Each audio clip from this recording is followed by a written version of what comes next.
that, we'll call the meeting to order Tuesday, May 16, 2017, being just after 7 o'clock. The regular Borough Council meeting for May of 2017. I'd like to welcome everyone to please rise for a moment of silence, then followed by the Pledge of Allegiance.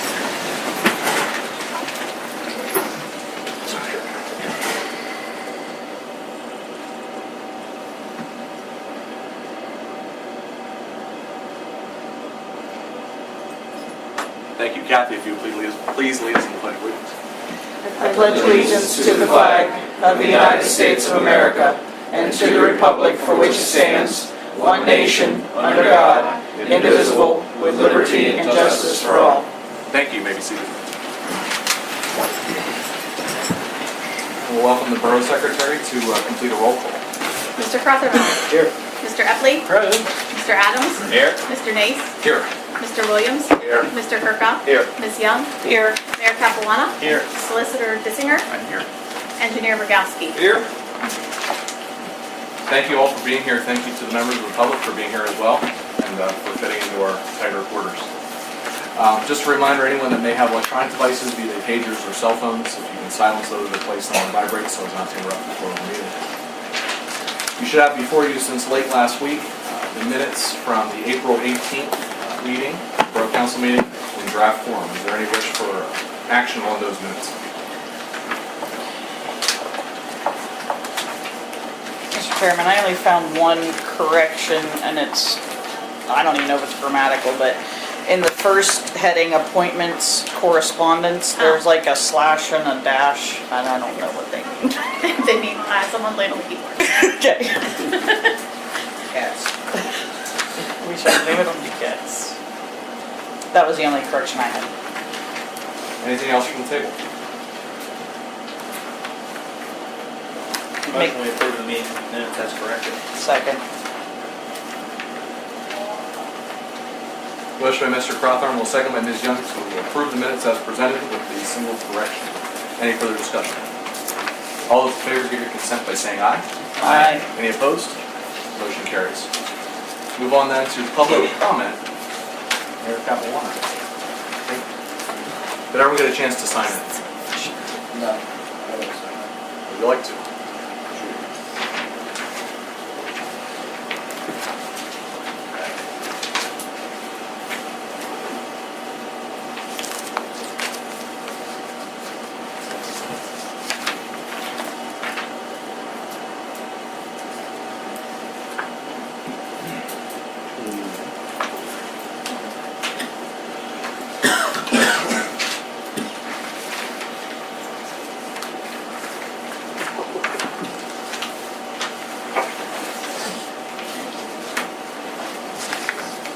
Just a reminder, we do ask anyone that wishes to speak to stand and state your name and also your home address, and you get 3 minutes to speak. The only one, Kathy Smith has a question mark. I leave it open. Okay. Thanks. And Mitch Gaylor indicates yes. Ms. Gaylor, will you stand and please state your address? Address is 902 North Market. I guess I came more for questions than I did statements. Just questioning kind of things that I read in the borough minute, or the letter that we all get from the borough, discussing things around the borough and things like that. And I guess I only have three areas that I have questions about. One being poultry and undomesticated animals, as to what the ruling is on them. Are we not allowed to have them? Second one, burning of like garbage and trash and stuff. Pretty sure I read it in the book or in that letter that we got, that you're not allowed to burn trash. It's okay to burn fires, like firewood and stuff for outdoor fires, but burning like paint cans and plastic trash cans and stuff like that. That and I read into the Fight the Blight thing, and just kind of curious where that is going, what direction that is. Not to point fingers, but the first thing you see when you come into our town is some pretty crappy residents, and it's really kind of, I've been here for 8 years. Does that give me much of a leg to stand on? No, but am I sick of looking at it? Yeah. So I just came to throw my questions out there and see what happens. I'll try not to forget anything. I can take the poultry. It sounds like the ordinance has been reviewed by our codes enforcement officer, who's not here this evening, and he's actually in process of issuing some citations for those. I believe that, if we have the ordinance on the books, that's what we need to enforce. If there's wish by the community, by this table, to change that at some point, that's within legal rights to do so. But it sounds like at this point that poultry that aren't identified as pets as the exception to the ordinance are not permitted. I know there's been some discussion through the years specific to different zoning, but I had a conversation with the manager today specific to that. It doesn't sound like there's any exemption for the different zones. Yeah, Mr. Chairman, the Yes. codes enforcement officer asked me to review that and give him an opinion as to chickens. So I did. It's quite clear that only household pets, whether they're in the house or not, are allowed. And I think it's pretty clear that chickens are not, cannot be characterized as household pets. Right. Unlike exact same discussion I had with Borough of Newport, where they have an identical ordinance to yours, and their issue was rabbits. There was a bit of a more discussion of whether rabbits could be household pets. But if they live in the house, maybe. They live It's outside. less complicated. Clearly, chickens are not household pets. Undomesticated was what I was told back, 5 years ago. If it's an undomesticated animal, if it's a farm animal, then you're not allowed to have it in the borough.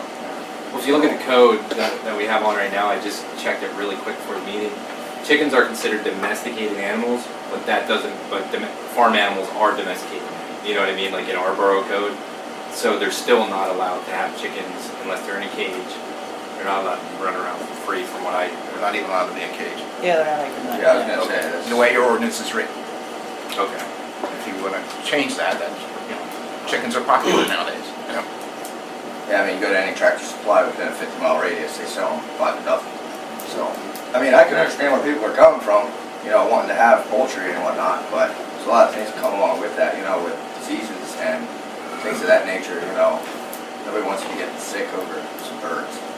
Go to the store, buy $3.29 eggs. So, The short answer to your question is, at this point, the way the codes are, chickens are not permitted in the borough. So I think we've identified that there are some situations where there are chickens in the borough. I think you mentioned some this evening, actually, earlier. So, that those are... So they allowed to pay the fine and keep the birds? I'm just curious how this... If I can clarify, first of all, no citations have been issued. Right. Notices. They will have an opportunity to come into compliance. If they do not come into compliance, then the next step for the code enforcement officer would be a citation. But no, just like you can't pay a speeding ticket and continue to drive 90 Right. miles an hour, it would be a repeat violation and you would be cited again. Your second matter was... The burn ordinance? Burning. We have a new burn ordinance that was passed 2 months ago, I believe, that you can get a copy of, but generally the items of which you were speaking, the paint cans and, the things you shouldn't be burning anyway, are excluded. There are provisions for ceremonial fires, for cooking fires, for, recreational type fires, but anything that's... Who do I contact to? I'll get you a copy of it. I'll see to it that we get one. I'll drop it off at your house. We have your address. So I think he wants to file a complaint, is what I'm... I'm just saying, it's, again, not to point fingers, but, the guy 2 doors to my left, it's about 24/7. You can barely open the windows. There's paint cans in there. There's plastic swimming pools. Have you called up the office at all? I asked, remember I told you I called in a couple weeks ago, I had asked them, she, and I think her name was Sarah, I think, was who I talked to, said that she was going to There's only one other lady in the office and she's here. said she was going to try to get some clarity for me, and I never heard anything. Sarah's no longer with the borough, Okay. so that's why she didn't get back to you. Okay. We're in the process of replacing that position. Okay. If you give a call in tomorrow, or on our website, or some email addresses, the manager can. This is Chris, the manager. Actually, I was going to say I talked to you. yeah, and on the website, the codes complaint form, you can find it under forms on the website. There should be some right out here in the rack. If not, you can stop in and we'll give you one. We do ask residents to fill out a written complaint for codes matters, and then Tony would investigate it, and if the problem continues, after a notification, we'll follow up appropriately with the enforcement. But again, with all codes matters, our effort is first to try to get compliance and to work with people. And I know sometimes people get a little frustrated because they're like, well, I complained about that and it's been a month. Well, sometimes they'll have a good reason why, now not for burning obviously, but for some things why they need more than, say, if Tony gives them 10 days, they might need a little additional time. We're not interested in finding people, we're just interested in fixing problems, and that's the last resort. But we will take care of it.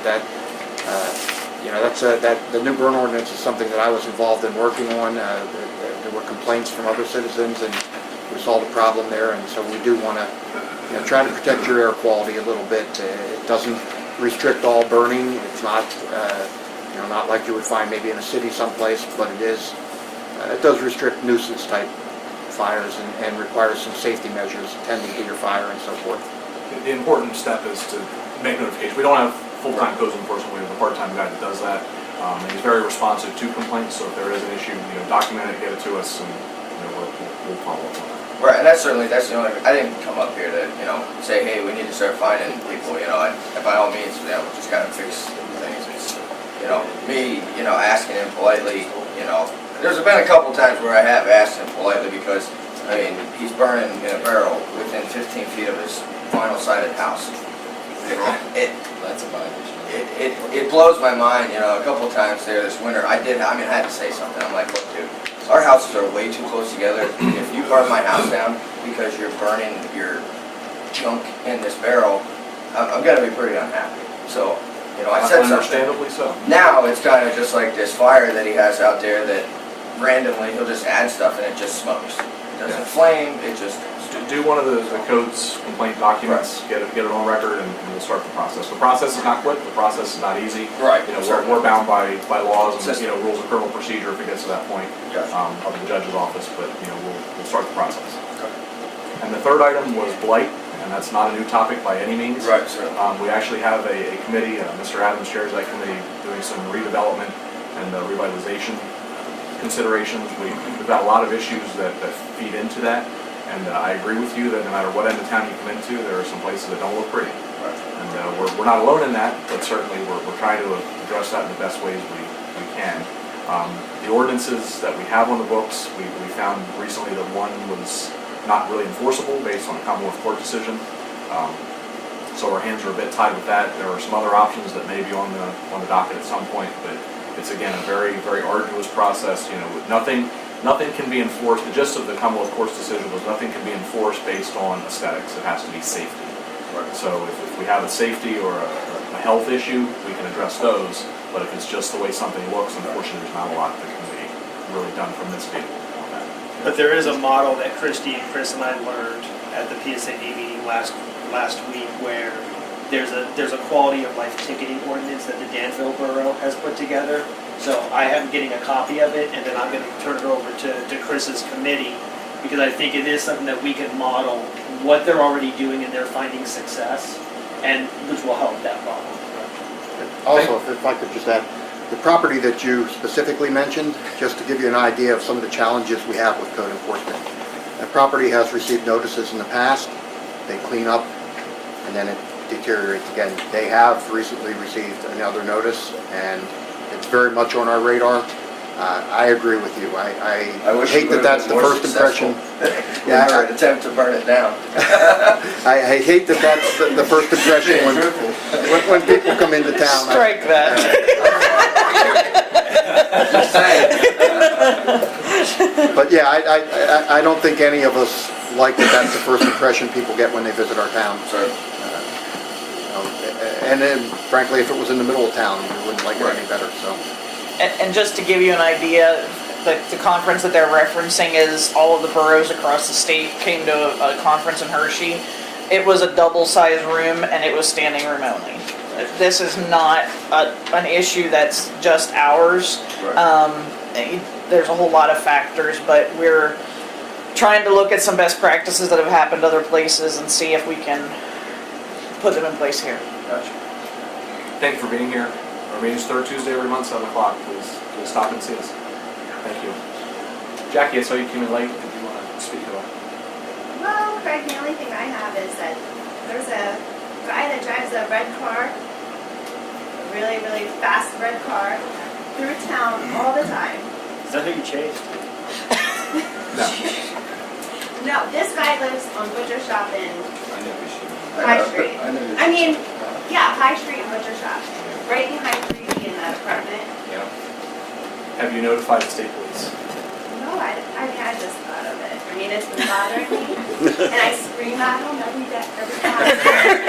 I He saw can't this. hear me. I saw this guy doing that as well, and it was really, really late at night. And Yes. Revving it up and then, yeah, so. I can hear him the whole way to his house. I was gonna say, I live on What Church car? Street, I think I have no I idea. have heard It was him dark. before too. It's We a have no- very It's the red expensive GTR. red We have no car. mechanism He of owns that. enforcing the vehicle code, Okay. so the state police would be your best practice, your best, But if you call the state police and give them the license number, they will talk. Okay. Sounds good. And you can invest in a set of those spike strips. I thought about it. Speaking of You're in a perfect spot for that. Speaking of striking, That was in my mind. They always confess. is there any other public comment? Thank you all for being here. Yeah. Move on then to appointments, resignations, correspondence, proposals, and citizen action forms. We still have a vacancy on the municipal authority, on the sewer authority, and we're still looking for somebody to take on that vacancy. If anyone in the room is so interested, or if you know anyone who is interested, please let us know. Anything else under item 7? The only other correspondence that we got, and it's not specifically borough business, but I did just today get a notice that we are now going to have a 717, we're going to have an overlay area code in the 717 area. So expect your new phone number to have a different first 3 digits at some point in the near future. And 10-digit dialing is coming as well. Yes. Move on to number 8. We'll start with the borough engineer, Mr. Rogalski, under the borough engineer report. Mr. Chairman, my written report, we do anticipate the consent order will be signed by the authority tomorrow related to the sewer matters, which is good. We're there. tomorrow or Thursday. I'm sorry, Thursday. And we anticipate that the clock will start ticking at that point in time once it's executed, so we have some things to do, which I'll get to in a minute related to the screw press. Liquid sludge hauling bids have been awarded, that's all taken care of. I&I still ongoing. Influent pump replacement. Mr. Chairman, you signed the documents today. We had a pre-construction meeting today. Luckily, that pump was, I'll say, quote-unquote, in stock, and they're ready to get down to it and get some replacement done either later this week or early next week. So that's a good thing. Now, the flip side of that is the bad news. That last week, we're replacing pump number 1 under that contract. Last week, pump number 2 had an over-temp alarm. The guys ended up kind of piecing it back together, if you will. The intent of the entire project was to get pump number 2 rehabbed at some point. We're already there. So we asked the current contractor what the price, if he would hold his current price to provide a second pump replacement, which he indicated he would. Now that is $21,000. But at the same time, this is a critical piece of the plant. That second, well, the pump we're replacing is original to the plant. I mean, in the 90s. This second one's been replaced, but it's got to be at least 12, 15 years old, something like that. And during the highest flows, we need at least 2 pumps, if not 3 for a backup. Now, this has all just come about, so I don't expect council to make a decision this evening. It'll be discussed at the authority meeting, but just trying to get some temperature on the situation. We have the opportunity. It would take about 3 weeks to get that second pump in the door. This doesn't affect the first pump, so there is a little bit of time to wait. I think it's 2 separate trips. They're not related, but something to think about. So, Is the pump that just had the over-temp alarm, can that one be rebuilt well, as our third? yeah. So here's the situation. We would have to remove it and send it out, okay, and then they'd have to figure out whether or not it could be rebuilt. Period. So, and then if it could be rebuilt, it'd be another period of time that would need to occur. So. There is that option.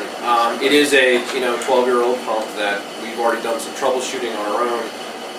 Clearly, pump number 1 has water leaking out the top of the motor. I mean, it needs to go, but it is actually functioning as well. So the current plan is to actually physically remove pump number 2 as part of this process. Keep pump number 1 running in service as long as we can, and then figure out what we're going to do with the old pump 2. But once again, you're talking about $21,000 expenditure, so we can kind of refer that. I'll defer to Kevin a little bit if you think we can limp that along here. And hopefully we're getting out of the rainy season. To some extent, the river's coming down. It's been high for a long time, so we're pushing a lot of flow through that plant. And there's, discussed procurement issues too as well. If that would have to be rebid again, but I think at this point, with where we're at, I mean, it's either we're going to have to do it before we get to the mass project, Right. if you will, one way or another. So I saw in our packet we have the 2014 audit, the 15 audit, those are our holdups for the financing. Yep. So I think we're moving faster than we were a year ago for those items, so. I would ask if council authorize the solicitor to research whether we need to rebid. It depends on how that original contract was written, but he suspects that we would have to. And then we could prepare for, if we have to, we could have that, to approve that at the next meeting. Could it be a motion to authorize him to research that and if able to bid, is that what you mean? Start the bidding process? Well, we would have to, we don't know for sure, depending on how that original bid document was prepared. It's possible we could piggyback on that. I just mean that so that we don't have to come to the next meeting and authorize you to bid. It doesn't sound like this is an optional part. correct. It's not. It doesn't need done tomorrow, but we shouldn't wait till August to do it. So Yeah. I think. Is that? Yeah. You can do that. That was my. Authorize me to check on it and then If- authorize it to be let out on bid if. Correct. If necessary. authorized by the solicitor. Is that your motion? Yes. I'll second it. I heard Kristen first. A motion by Mr. Kirkhoff, a second by Ms. Young, to authorize the solicitor to revisit the former bid and, if appropriate, authorize Pannoni to advertise a bid for a replacement pump. Are there any questions on the motion? Mine would be, do we want to include any review of that other pump to see if it can be rebuilt? Because he made it very clear at least 2 pumps are needed. Yeah, I mean, You won't be able to do that until it's, like we already have the new one and that one's out there, right? Correct. Yes. I was gonna say either, I don't know how either condition, the pump, condition of either of those pumps. to When you put the whether new one can pump be- in too, send it out. There's no action taken until we get a quote anyhow. Yeah. Exactly. So it can go out immediately, right back with the guy and get Are a the quote. 2 existing pumps the same device? Or are they different? There's one be pump used number for 1 parts is for the other? old. Pump number 2 and 3 are the same, but they're old as well, but not as old. So there's one model that's your. What's the condition of 3? 3's in good shape.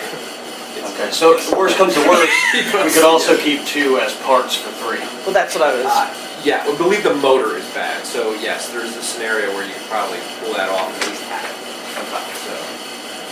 I have a question. Is the motion for rehab or replacement? Just rehab? Replacement. Replace. Just replacement, We'll have okay. 2 new pumps and then we can, I mean, I Let's don't figure even, out what to do with the third. I don't even know if it requires to be part of the motion, but just see what we can do with those other 2 pumps. No, I mean, because we'll That's get a best quote back practice, I before we think. act on it anyhow. Yeah, that's- Unless the quote's low enough and then Chris can We'll authorize. investigate the Yeah, I mean- backup pump, the third pump situation and come back with a recommendation. Like if the price isn't bad, we might as well have a backup if we ever need to throw one in or.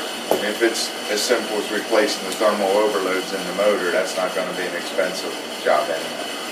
But if that third one is of the same age, although it's good today, Right. it could be a But then different we'll story have that tomorrow. one that we can sit Right, right over on exactly. the 3. Is everybody good on the motion? Is there any further discussion on the motion? The motion with a second, all those in favor give consent by saying aye. Aye. Any opposed? Motion carries. Item number 2 is part of the wastewater treatment plant project. The planning committee met, we met with a vendor. We have a pilot scheduled for June, I think it's the 12th, for the new screw press. So they're going to be bringing a model in on the trailer, they're going to hook it up to the plant and run it on our plant, make sure the thing works. and shortly thereafter would be in a position to start looking at procuring that press. What's interesting with respect to the timeline of this whole thing is because we have to have this thing installed and running within a year from our consent order, we kind of have to approach it a little bit differently in the fact that the equipment itself takes a very long time to procure. So we'd actually, what Chris has on the agenda is actually authorize procurement of just the equipment, the pieces and parts, because that could take in excess of 20 to 24 months once they have everything all together first, and then we would have a separate bid package for the actual installation of that equipment. We're not to that point yet. That wouldn't occur until after this pilot program is done, that we'd be in a position to do that. But, I mean, I don't see a reason why we wouldn't at least have that ready to go, basically, as soon as we can get it ready to go. To get it out and get some pricing on it. You know, we can kind of delay, once we even have the pricing, delay a little bit with respect to awarding the bid, depending on the timing at that point in time. But we do recommend that we at least kind of get that administrative component out of the way. And Greg, the agenda item, my understanding when we talked about it was just for authorization for you to prepare the bid documents, not actually putting it out yet? Correct, yeah. Okay. Greg, do we have to do anything in-house to get ready for that demonstration? Yes. Got it Bid all done. coordinated, will be discussed Thursday a little bit longer, found power, found water, found sewer, found dumpster. Good. Take care. Any wish for bid preparation on the wastewater treatment plant screw press? Are we able to authorize you to just go ahead and put the bid out there if the demo is successful?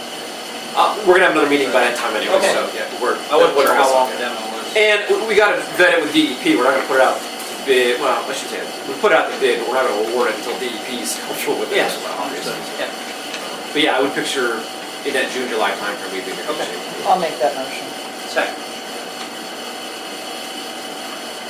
Motion by Ms. Young and second by Mr. Croftarmel to authorize the engineer to prepare a bid for a screw press for the wastewater treatment plant. Any further discussion? All those in favor give your consent by saying aye. Aye. Any opposed? Motion carries. Show and tell time, we now have a reservoir that's lined with a swimming pool liner, basically. I'll pass that around a little bit, you can see what that is made of. We're currently in the process of refilling the reservoir and getting it disinfected. That's actually a joined piece that's been joined together, so you can see how the seam occurs. But that project, for all intents and purposes, is complete, and we're in the process of getting it back to the line.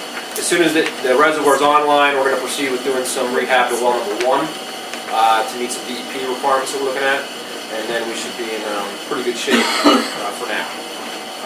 The Chestnut Street Water Project is going out to bid next week with this under the CDGB funding.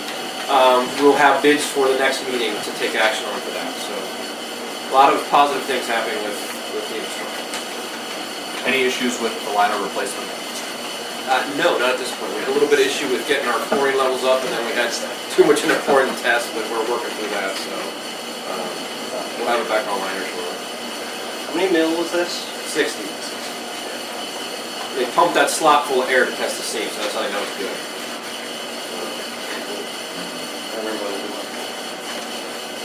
Boys and their toys. That's all I got.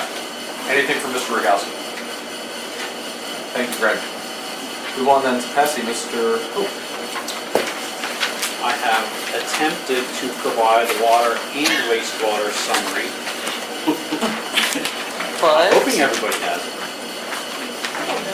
I'm just gonna put it out there, does anybody have questions for me? Can you give an indication, 37% water loss is scary.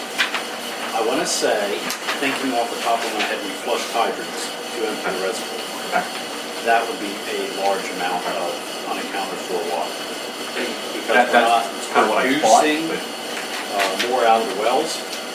So, I mean, our meters tell us what we're getting out of it. So if what the recorded or sold gallons are X amount, I know we flushed empty the reservoir and there was feet of water in the reservoir. So, yeah. So just to make that clear, that the high water loss, we're looking at normally in the teens for a Yes. percentage of water loss. 37% at face value is a scary number, but with the hydro flushing to drain the reservoir, that would account probably for that number. I have 2 questions. What was did we notice a difference in water loss once we Like the meters? Yeah, with the metering down at the plant. Did we notice anything, or was that marginal? I didn't see big numbers, but But it's probably. this year, the number has been coming down. Okay. We replaced a couple or fixed a couple lines in Yeah. town. So this is the first time where the number went up. First all spike we year. got, okay. So I would say yes, we have noticed it coming down. This was the first spike. And that was part of the reason I had asked for that number to be included on the report, just so we could all keep an eye on it. That's been a point of contention for 13 years at least. Yeah. What's the river stage, what's it been at? Do you remember what the feet was this Today? week? What was it today? 6.6. That's nice, I can handle 6.6. Yeah, 10 the feet. inflow, it's not, yeah. How many days was it above 70? Do you know? I mean, it was high for a while there. Yeah. I know last month we were doing not 1 million gallons a day, but 2 million. Yeah. So that did not help our pump issues when we're doing that kind of, so. Anything else, Kevin? No, Greg pretty much covered where we're at, where we're going, and I don't have anything that needs addressed or identified otherwise. So for the water system inspection that we expect any day, is there anything you need from us tonight for that? Nope, as soon as we get water levels in compliance, we can send for sampling, get the green light, fill it to the top, take another set of samples before we release it to town, and we're good to go. And that's the one, that's not so much related to the reservoir as much as the inspection from 2014. The inspection 2014, there are well number 1, we need to raise the wellhead above the ground. Yeah, that was on. We have that awarded. They wanted to come to it while the reservoir's down, and we just said, you can't have well 1 out. So that is, they're waiting for us to say, come on back.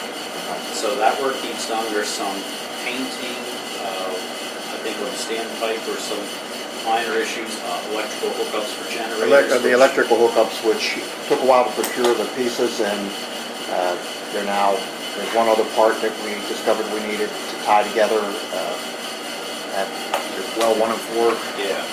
And the acid shed up there. So that we want to tie it together so that we can just have one hookup and one generator to run all 3, if we have that situation.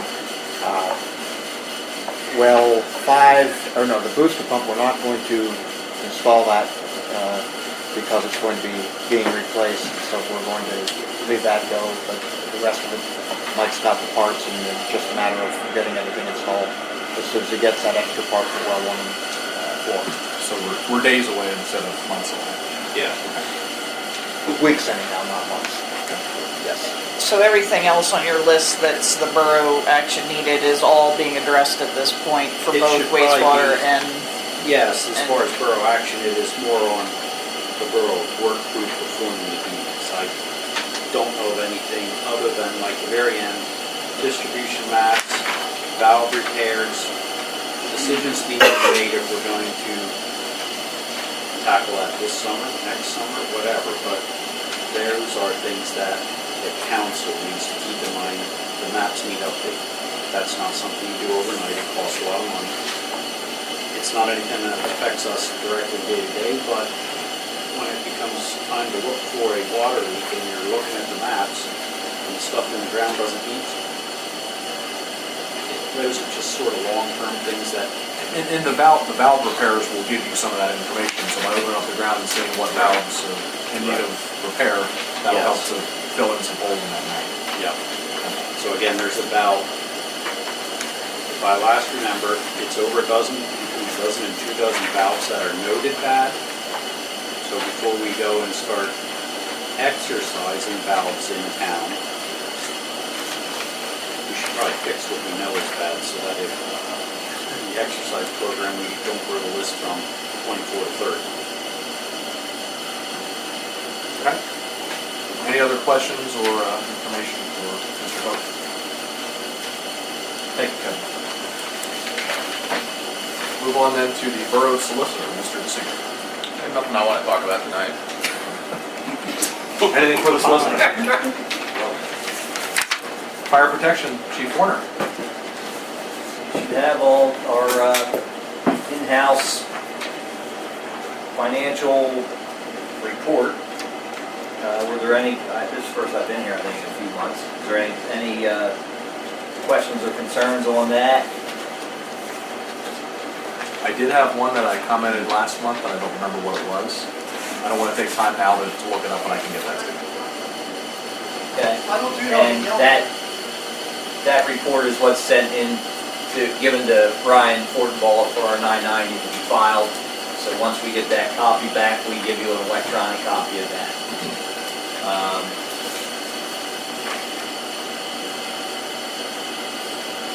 Just wondered what the status, we talked about the possibility of some utility, basically some utilities included in the fire protection service, like we had in the past. And then also just my thought of for next year's fire tax, having it set at what we had originally discussed before with the millage rate. And I don't know if I gave any reports on the tower truck. We had talked about brakes and stuff like that. We've gotten everything inspected, the aerials inspected, the aerials repaired. We lucked out and got some things done with minimal, I would say minimal costs. You know, a couple thousand here was a lot better than 5, 10, 15,000 and the rig being out of service because of no brakes. I know we are not out of the issue of the brakes completely yet, not out of the woods completely, but they are serviceable. They did pass inspection. The only issue that we could run into, and we're trying to work with the mechanic on this, is the hardware itself. Is if it still functions, we will not have an issue with having to replace it. If the adjusters and things like that are not able to be serviced, made work, etc., we have to replace them. Then we're in for the whole thing. So we are skating by right now on those issues. But the function of the truck is I think it's better than it ever was. So the operations of the aerial and everything, to me, seem to work better than they've had since we've had the truck. So flawlessly, knock on wood. So. Just to comment for those at the table, Byron and Frank and I actually did discuss at the fire committee meeting several years ago, I'm not sure of the time frame, but several years ago, the borough utilities provided to the fire company were paid by the borough. They weren't billed to the fire company. That was changed as more of a bookkeeping matter than anything because the fire contribution at that time came out of the general fund, and it was actually money that would potentially been owed to the water fund, the sewer fund, the electric fund. And I agree personally with the change to make the fire company be billed for those items, and then we give them, they have an incentive to conserve. That if they save money on usage, then they could use that money elsewhere. The discussion, I think Byron's suggestion and what he commented tonight was perhaps go back to that model where those utilities are provided to the fire station as an additional kind of in-kind contribution. Is there any? Well, Brian came to, it wasn't you, right? Which? It was your brother, right? Came to utilities? Utilities meeting, yeah. yes. Okay. Yes. Sorry, I always have to ask if it's the You mean can one or tell the us nice apart. one. He came to the utilities meeting and we discussed taking that to the finance committee so that we had a lot of other things on the agenda this month, so it's something that we will, we'll talk about at the finance committee, because I think, having Bob's expertise to have a better understanding of how all of that impacts, so we'll be able to better see how we can make that work. So it's not off the table, it's just a discussion. Yeah, and that's just wondering an update on it. And what my thoughts were on it is obviously the utilities each set, I believe they set their own budget for each utility. Is that how it works? There's a section of the budget for each Right. fund, yes. And then it was just whether it could be accomplished, whether there's a fire protection line item on the budget for an expense in lieu of that. As far as I understand, if it's billed it must be paid. Is that the assumption of the utility, of how the utility laws or whatever you guys are bound to work? The utilities may be different because they have different overreaching, controls. Right. But the water may be the most challenging because that's a PUC matter, and the sewer is a split with Penn Township. So yeah, I don't know, and that may be a solicitor question or even for the manager. But That was just my thought process of whether it would just, if it was basically like a line item on the budget for fire protection, where it was, whatever's there was absorbed as what the utilities would contribute towards fire protection and just wouldn't be billed or collected or, however, that was just my thought of it, instead in lieu of actual money coming, because then what that would do is help out what we had discussed before about the amount of money we requested. Obviously part of the money we get pays the utilities. So if we wouldn't have to pay the utilities, we could put that money in the capital reserve account for our apparatus. Or perhaps for next year, we look at the average over the last year or 5 or 10, what the consumption was, and what that associated cost may be, and we look at an increase of part or all of that. Just a way to increase it won't necessarily increase the funding that the borough transfers to the fire company, but it increases the amount that we get net because we don't have to pay some of it out now. That's just, that was my, On our books, it would that was my increase, thing. it would be the same thing. Right. And there's also, and I'd have to check further with the solicitor, but there could be issues in terms of sewer, because the sewer is actually owned by the authority, and you cannot use authority funds for non-authority expenses, and I don't know that fire protection. That's it, this is my thought process behind it, just to see if there was a way to do things without actually raising the income, what's actually paid Can out. you look into that, Bill? About which funds could, I mean, it's, I can't. it would take, But just let me say, it's also much better accounting to bill it correct. And Yeah, let them if you want to pay it, yeah. reimburse, that's what's striking me about it more than the legality of it. I think it's Just to something that keep the things finance committee really needs to. And I think dive more my into. intention was looking at possibly a monthly stipend if that was something that we could afford to do, but I don't think we can do anything with the billing. I mean, it wouldn't be a fair and accurate representation of usage, so. It was just a thought. Yeah, so, I mean, it'll still be money exchanging hands. I don't know what we're gonna be able to come up with. I understand, what the request is, and we're certainly gonna look at it. Thank you. You bet. Anything else, Byron? That's it. Anything for the fire chief? Move on then to the mayor, Mr. Capuano. Only thing I have is the quality of life ticketing ordinance that I talked about earlier, but I'm gonna give to Chris. And then something else for Chris, one of the things when we were in a social media seminar, there's actually not I don't believe we have a social media guideline for the borough employees. We do not. And I think that that's something that is becoming much more prevalent, that I think Yes. it's something that we need to look into quicker. I think Christie and I were sitting next to Yeah, there's a couple of policies that they recommended that we need to put in place. So we'll work through probably communications to get them drafted and then bring them to the full council for review and consideration. What kind of policies? Social media policy, both for staff and for how we operate our Facebook page, our social media. And I have the document from the attorney as well, but I can, I know you have it as well, but we can bring that to the communications group, because there's a lot of cases where people have gotten in trouble from, not only from borough council, but from the employees of the office as well, and it all stems from social media. I'm sure Bill can speak. Policy should be don't use it. policy should be what? Don't use it. Yes, Bill. I don't. Roger's the only person that listens to you. Thank you, Roger. That's old goose. That'll be the only time Roger can say that. A public comment policy as far as how public comment operates in the meetings. You do a great job of doing a synopsis of that. They actually recommend putting it on the agenda so everybody knows what the rules are, how the game plan, how it goes. Also talk about a complaints policy. making sure that, those, how complaints go through. And then rules of council and rules of order, how the council agrees to operate, when public comment happens, who addresses the individual, those kinds of things. So obviously we don't have to recreate the wheel, they had some examples there, so, putting some of those things in place, I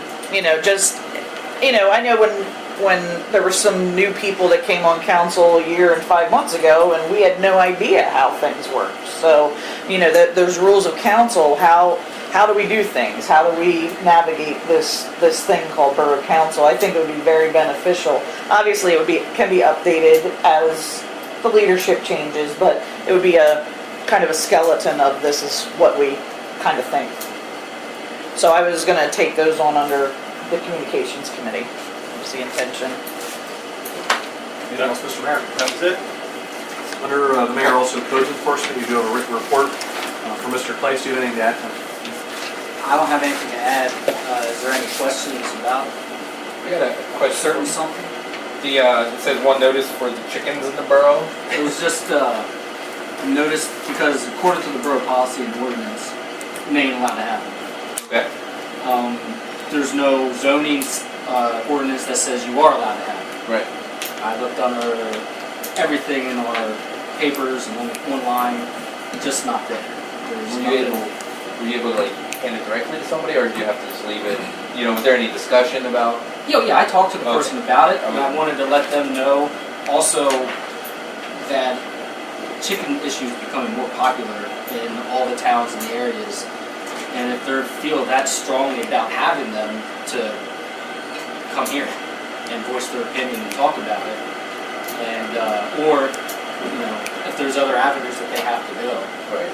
And I told them that I wasn't going to enforce the issue any further until I knew what happened tonight at the council, if there was going to be any more talk about it. Right. So I just told them that they were on standby until I heard something.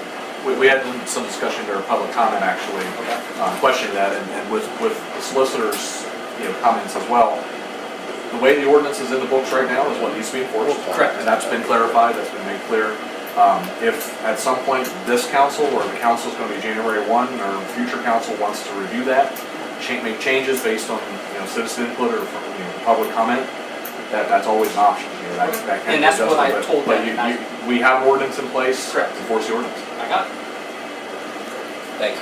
I have a question. Is it something that you just stumbled upon, or were there complaints that led up to it, or what was the? Well, how the chickens first were one being was a kept or what? complaint Okay. about the Market Street one. Okay.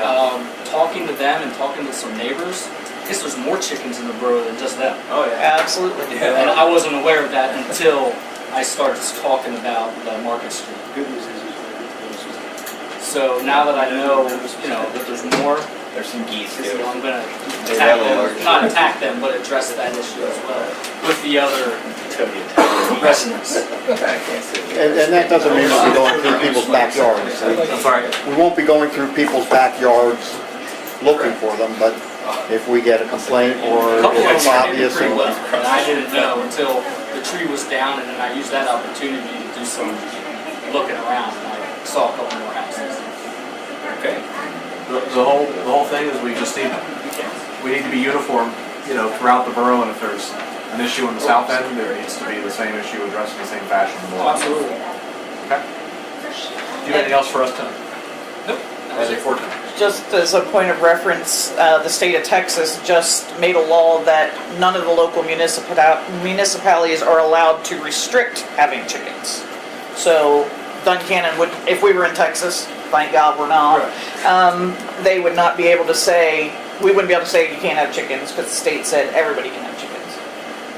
So they help with ticks.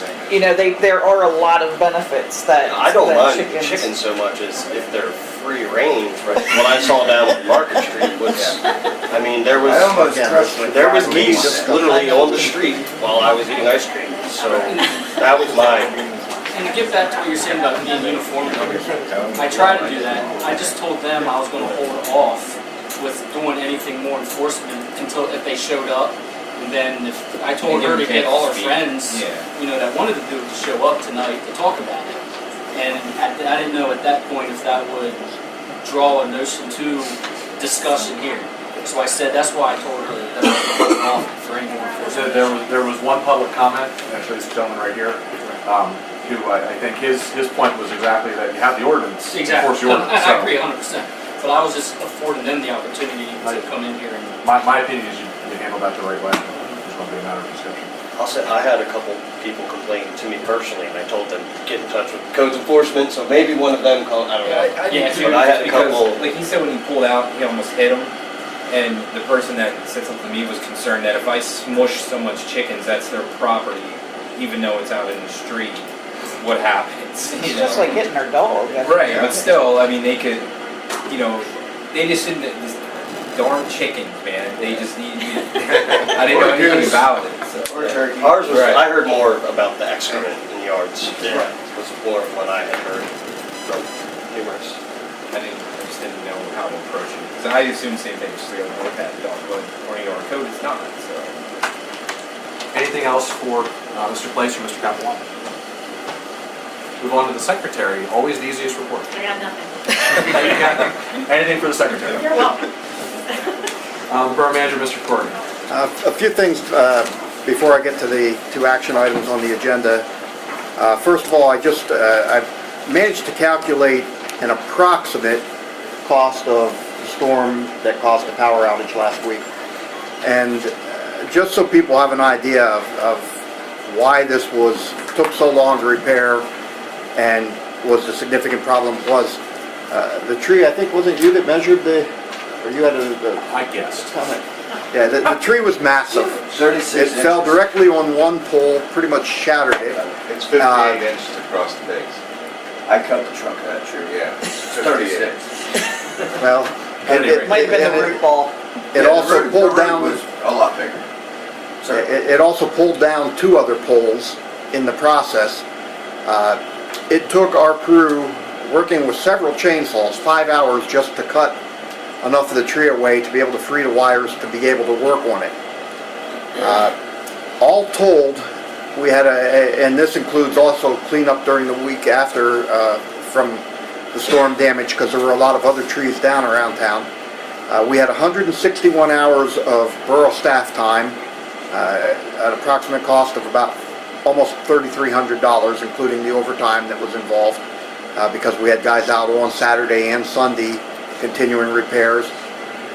The expense of the borough equipment going through based on the FEMA guidelines for FEMA reimbursement for emergencies, a very conservative estimate, about $3,270. So a total borough crew and equipment expenses of about $6,500. And then Henkels and McCoy, our contractors who helped with the repairs, the bill for their crew that had to come in to help us, actually two crews because of the size of the job, was $13,400. So we had almost $20,000 of damage from that storm. We are investigating. Bob has had conversations with our insurance folks, and they're checking into whether or not we have any coverage that might reimburse us for any of that. We don't know yet. But just so that kind of gives you some real perspective when you look at those figures as to how big of an event this was for us to deal with. And I just want to, I can't say enough about our staff and their dedication. I literally had to force them to take a break. I bought them some pizza because they started on it. It happened right before their lunch break. About 5 o'clock in the evening, when I was up at the site, came to realize that none of them had eaten. So I went and got some pizza, came back, and they wouldn't stop. Finally, I went over to our foreman who was operating the skid loader, said, "Stop, you guys gotta have a break, you gotta eat something." I wasn't here till 3:30 in the morning like they were, but I would bet, knowing the way they are, they probably didn't take another break, that whole time. Saturday morning, when I came back up to get our computer systems and our phone systems back online after the power had been restored, on my way up, I got a call from the mayor reporting a resident that still didn't have power back. When I pulled into the garage area here, planning to call Mike and see, the garage doors were up, the truck was already out. I went up High Street. They were already up there working on that So they were out till about 3:30, 4 o'clock in the morning, and we're back out early on Saturday morning to complete the repairs. I've said it before, and I just have to repeat it. Folks, you have no idea the bargain you have in your public works staff for what we pay those guys and the quality and amount of work that we get from them. I can tell you from having been in other municipalities and seen other public works crews, ours is second to none. We're really blessed, and I just thank those guys constantly for the effort that they give us. They're tremendous. Well, I should have put the personnel report before yours because you just stole my flame. I wanted to say the same and make it very clear. I did put a post on the borough's social media page. I went down about 11:30, 11 o'clock that evening because there was a lot of opinion out there on social media on what should be done and how it should be done, and they were wrong.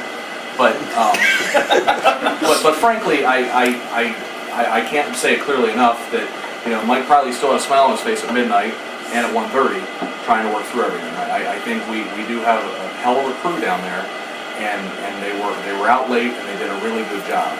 Anyone that wants to take exception with that, I'll gladly talk to them. That being said, for Mr. Dissinger, they did eat again, or at least they had the opportunity to, and would be delivering a case of water and a bunch of food to the personnel be considered a reward or anything under the borough? Perfectly legitimate. I'm sorry? Perfectly legitimate. Okay. A couple years ago, there were some accusations of some misappropriation of some gift cards, and I was the victim of that. So I just want to make sure that that I was appropriate in doing so. So My make sure opinion, it is fine. Very good. For the record. Thank you, Chris. Back to Did you get the good water though? What's that? Did you get the good water? Out of the refrigerated section of sheets. Also related to our public works crew, let you know that today 3 of our crew were up to Watsontown for some training in high, what's the word I'm looking for, rescue on electric operations, bucket truck and pole climbing rescue operations. Dave Keene is already trained, but we sent him as a refresher, and then sent also Mike Bell and Chris Roush as well. Paul Liddick, who's retiring at the end of the month, has been trained in that, but with him being gone, we thought it would be best to get the other guys trained so that we had them available as ground crew. I will be attending tomorrow morning in Swatara Township. The Tri-County Regional Planning Commission staff is holding a informational and outreach meeting discussing the Regional Growth Management Plan update. I'll report back on that if there's anything relevant. They had one today in Newport, but meeting days around here are pretty hectic, so I opted for the one tomorrow rather than going up to Newport today. Received word from the Perry County Commissioners about the opening of the fiscal year 2017 Community Development Block Grant Program. The county's estimating it'll receive $230,000, so there's not going to be a whole lot there, but it can be used for property acquisition, infrastructure, economic development, and public services. There's a public hearing/workshop on June 15th that I will be attending, and I'll know more details after that, but I'd like the council committees, and I'll also be talking to staff to start thinking about possible projects that we could apply for funding for through this program, because the deadline for the applications is very quick after that informational hearing. So, we do have a meeting on, what is the date? Back on the 20th, but, I would like to have something in place for council to approve us to submit after that. So I'll get back to you with more information as that develops. And also an update on the surveying that we have being done by Act 1. They've completed the research and they're going to be coming into town now to do their actual measuring. Interesting development in the salt shed area, which Mr. Epley was interested in knowing about. They cannot find a deed to the borough's property that the salt shed is on.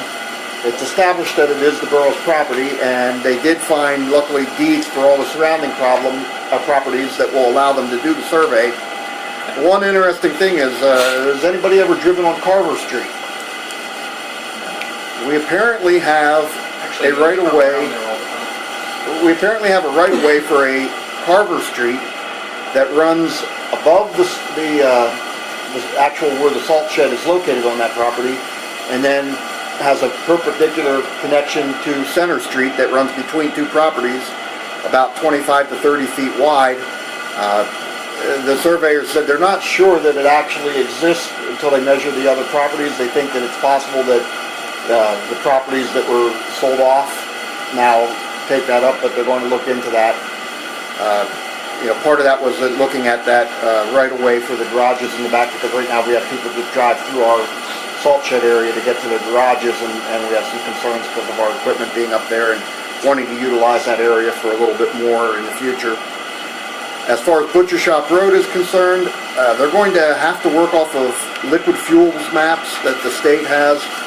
They have one from Penn Township, and they're going to obtain the boroughs, and then from those maps they'll be able to measure from reference points that are shown on those.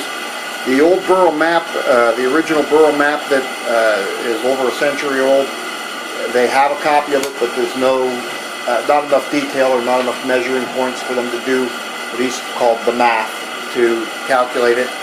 And so using the liquid fuels maps is a process that they said has been set out by the courts in the past, so they'll work from that. And then the other areas they said ought to be very simple, so that's an update on that. Getting to the two items on the agenda, when we had the electronics recycling day and spring cleanup, as everybody is very aware, I assume, the recycling bin for the electronics got filled up by 8:45 in the morning. We had overwhelming demand for it. Two of our council members were there and helping unload everything, Councilman Crothammer and Councilman Kirkhoff. And in consulting with them at the scene, we all agreed that we felt it was best that we offer it again and get another bin in to complete it, because we had so many residents that were turned away from it. Is that blowing cold air? No, Shut it off. it's really loud. Yeah, it Yeah. does It's that getting after harder a and while. harder to hear. Okay. I'm sorry. No. Well, now resume alternate breathing.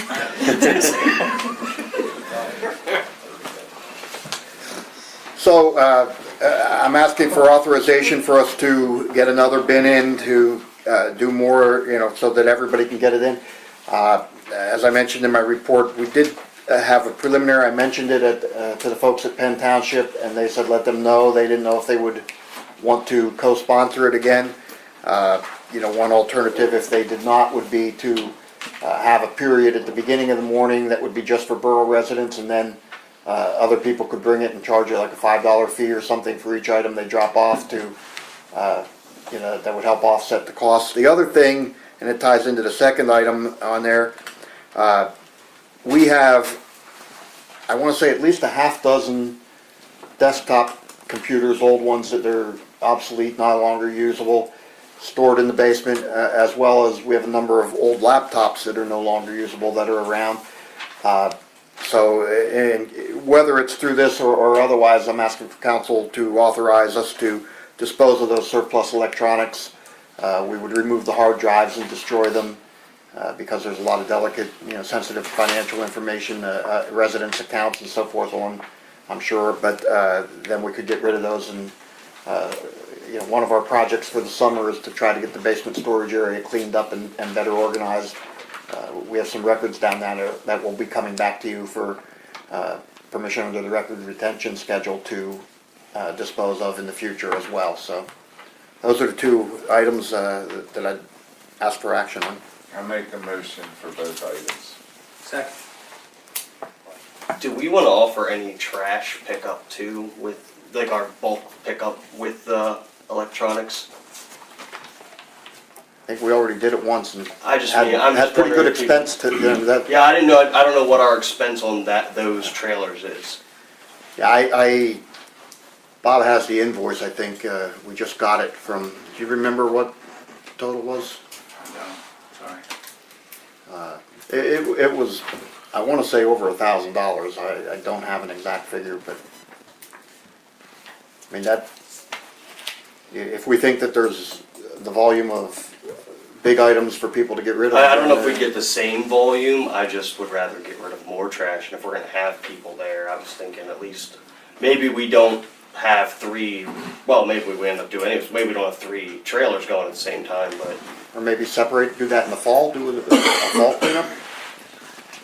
You have a lot of big TVs coming, so I think to Jeff's point, you would end up having a lot of big furniture that if you can put it on a trailer, people are taking TVs as it is, you might just kill two birds with Only one make stone. them borrow a trailer once, only make them take up one I just Saturday. would, to do I mean, it. for $1,000, even if we do have a couple, that to me is, compared to the, what, 3,000 almost for the electronics, I'd rather see it there to, Just as a point, the Perry County Conservation District is having their electronics recycling this Saturday at the Newport Fairgrounds.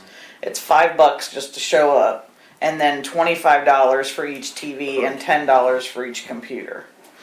So, you know, that's, this was one of the discussion items down at PSAB, and they're actually doing some legislation to charge the electronic companies to have to pay towards the recycling piece, because this is, you know, they're cheap and easy, and they're trying to get them to have some responsibility. It used to be by weight, well, now everything got really light and small, so it still doesn't, you know, get at what it was trying to get at, so. well, for cost, I know, me and Chris talked about this at one of the meetings, I don't know which one. I guess it depends if Penn Township wants to be part of it or not. If they want to be part of it, then maybe we don't charge a fee, but like you said, I think we need to do the early for Duncannon, later for Penn Township. Yeah. And I don't Yeah, I even, like that maybe we idea. go to a fee of like $10 for the first item or $5 for the first item, and if you bring so many TVs, it gets incrementally larger, because that's what, You could do a limit on the number of items per person. Yeah. I mean, I'm just thinking it's somewhere there's ways because, around every one of these. yeah, because things. like my last time, there was people bringing like 10, 15 TVs. Someone called from a motel.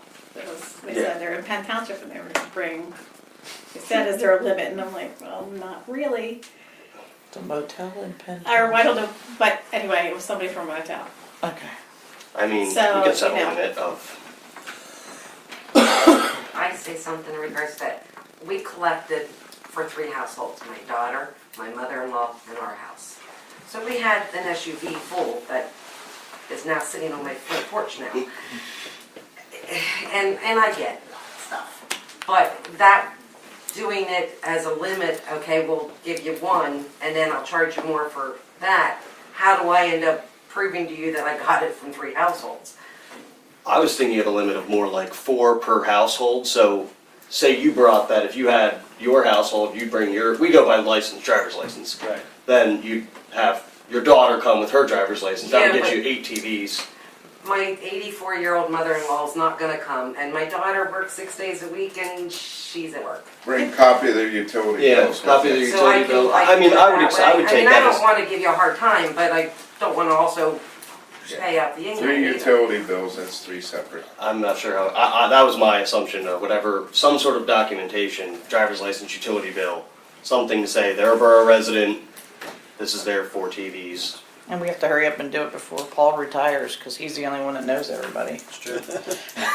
I mean, he writes down, Paul wrote down I had to make sure all complaints did not go to Paul because it slowed down the whole process. So all the complaints were redirected away from Paul because he's writing down every name, he was writing down every TV, how many TVs they brought, it was crazy. So I don't know what's everybody's thoughts on the number for that, or Penn Township and the borough? what's that? That was combined. Yeah. For electronics. For electronics. Right, that was Penn Township and the borough. Yeah. Well, let me think how to word this. How many people do you think you turned away at some point? A lot A of lot, people. yeah. So we would probably have the same turnout as we did the first time, just for the electronics, right? You're thinking? The electronics was the issue, yes. Yeah. probably. I was, it was a lot of people. I think that comes from, I know for me personally, there's nowhere to dispose of electronics without having to drive a couple miles. Well, and we had our cleanup on the 3rd day of Wheatfield's cleanup. Wheatfield was charging $5 per CRT device. And, you know, anyone with a Penn Township ID or a Duncannon ID, you know, if you're friends of Wheatfield Township, you can do it for free in Duncannon instead of going to Wheatfield. So, you know, I think hindsight's always 20/20, but we know last year, 2016, we sent the container back half empty. You know, we paid for the full container and we sent it back half empty. There was some assertion that the container this year was smaller. I don't know if that's Chris, the you case. were, yes, I think. Well, you was- I've seen both, I was there for both years. It was smaller in length, but it was taller. Okay. Okay. So I would venture that the size was pretty comparable. So we And it was stuffed full. Now, I was, We almost lost a Boy Scout.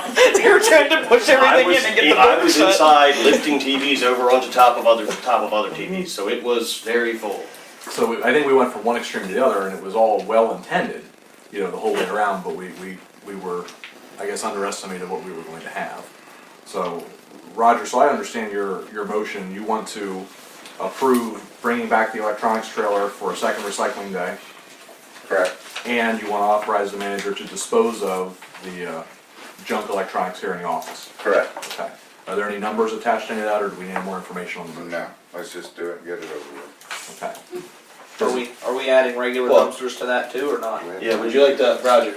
Huh. Can we amend the motion to add regular dumpsters and the potential to charge? if Sure. We do not have a conjoined effort with Penn Township, right, $5.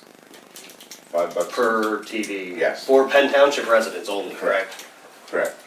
I think once we take care of our residents, who cares where they come from if Penn Township doesn't want to Right. help sponsor it? We can recoup some of our costs. Right, And it's- right. Yeah. But I think this should be a time for borough residents first. Right, absolutely. Yeah, 8 to 12. Well, Yeah, I mean, if Penn Township co-sponsors with us, then we can't restrict yeah, them. but I'm not getting up at, I don't wanna get up at 7, I'll so do the eight. first shift, All you right. come in and do the second shift, okay, buddy? So, Roger, what time, like 8 to 11 Duncannon only, and then 11 to 1 Right, Penn that'll, Township? that'll work. Or We quit at- everybody for We $5? quit at 1:30 the last one, right? I left at 11. Well, It no, was what time after did that, you because leave? I left between 1:30 and 2 sometime. You were still there working. It was advertised until 1. It was Okay, at 1 that's o'clock, fine. now, at 1 o'clock we did stop, we did not have anybody after 1 o'clock, but we had a couple TVs alongside of Right. our trailer that were not put in, that they thought would get put in, and then they didn't, so we were rearranging as best we could, and we emptied, 20 TVs out of the dumpster to rearrange, putting them back in so we could make more space, and I almost lost a leg, but we gotta take care of that. Is everyone clear on the motion? A couple of times. I am. How about you? We have a motion with a second, motion by Mr. Williams, second by Mr. Crotharmel, to reschedule or schedule a second electronics recycling event, including regular dumpsters, charging $5 per TV from residents outside of the borough, and also to dispose of the borough electronic items that are no longer functional or needed. Any further discussion? Can you put it in a different location? I put that it was 8 to 11 Duncannon, 11 to 1 the others, or if we're doing cooperation, 8 to 1. Is that your motion? Okay. Is your second? Yes. Okay. Any further discussion? You're good on the motion. Yeah. Okay. I'll All figure it those in out. favor, give your consent by saying aye. Aye. Any opposed? Motion carries. Mr. Corey. That's all I have, sir. Are we You had- picking a date? They'll coordinate that, because they'll have to talk to Penn Oh. Township. Yeah, you gotta find Power out of from the the newsletter, I recycler. think, was a really big help to you guys too. That really put a big word. Well, help or curse, whichever way you want to put it, but Chris, you had two items Yeah. in your Floodplain stuff. report. Oh, but they're under the, Okay. they're elsewhere on the agenda. Do we want to set a limit? I just thought of that after. Do we want to have a limit amount of TVs? That wasn't in the motion. Do we have No. to do these details? Like, can't he do them? Like, do we have? I'd rather you guys get cursed at than me. Chris Corrigan said, No, it's, You come in on the Well, second shift. The only danger of We- putting a we limit can, is we're trying to limit it because of the space. And 4 flat screens takes up less space than 2 TVs. So when you're thinking of a limit and you just say TVs, that can be, I if mean- I bring a 24-inch TV versus someone You're bringing a right. 16, you know what I mean? Yeah. So I don't think putting a limit really is gonna help anything, because I bring 4 72-inch TVs, well, I don't think. the only thing the they're limit would gonna help do would be that. the No. idea of people from, gathering up all their all the relatives outside of the borough, Kathy. Or the hotels or You whatever. know, something like that. Well, the problem is the CRTs and the projection TVs. Yeah, The flat right. screens you can kind of shove in between anything. Fold them up with a piece of paper. Well, until we announce this and everything, it'll be after the counties, so that probably will Yes. clean out a lot of outside of the I don't area. know, a lot of people were hesitant about the cost of the counties when the ones I was talking to at least, when they, We also have a community yard sale that's been June advertised 3rd. for June 3rd. So that may be an opportunity to get rid of some stuff for people. I think in the future, if we're able to schedule, and maybe it ends up being a summer cleanup, but if we're able to schedule the cleanup for after the yard sale, I think there may be some benefit to that as well. Trying to time, if you don't sell your stuff at your yard sale, bring it to cleanup and get rid of it. well, this one would fall under that. Right. So, There's no other motions then, that matter. Okay. That was all you had, Mr. Corrigan? Yes. Move on then to the approval of the treasurer's report. You should have before you the weekly banking review dated April 30th, 2017. It's a pretty thick packet, this one.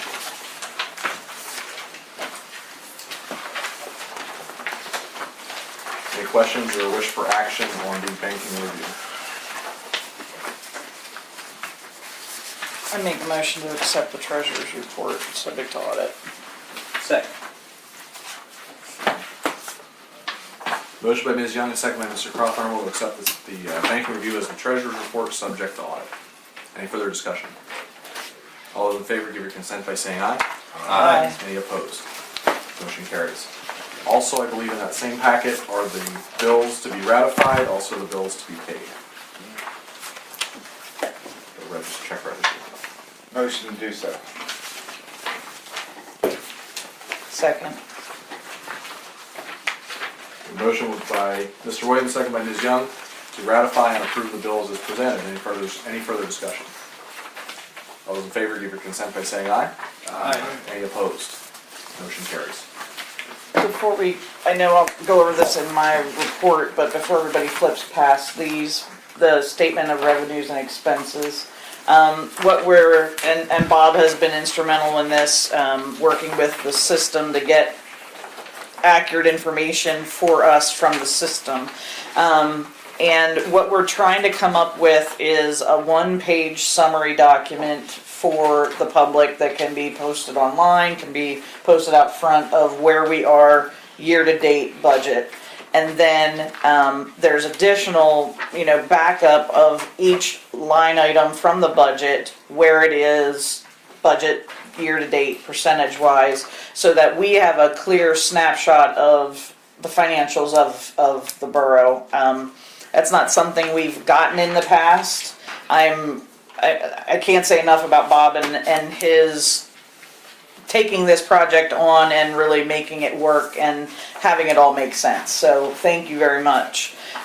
So we're working on this. The Finance Committee, this has been something we've been coming up with, and we hope to soon be having this to a point where we'll be able to have it available for everyone for the meetings. So that's what we're working towards. So if you flip past those, does anybody have any questions, recommendations?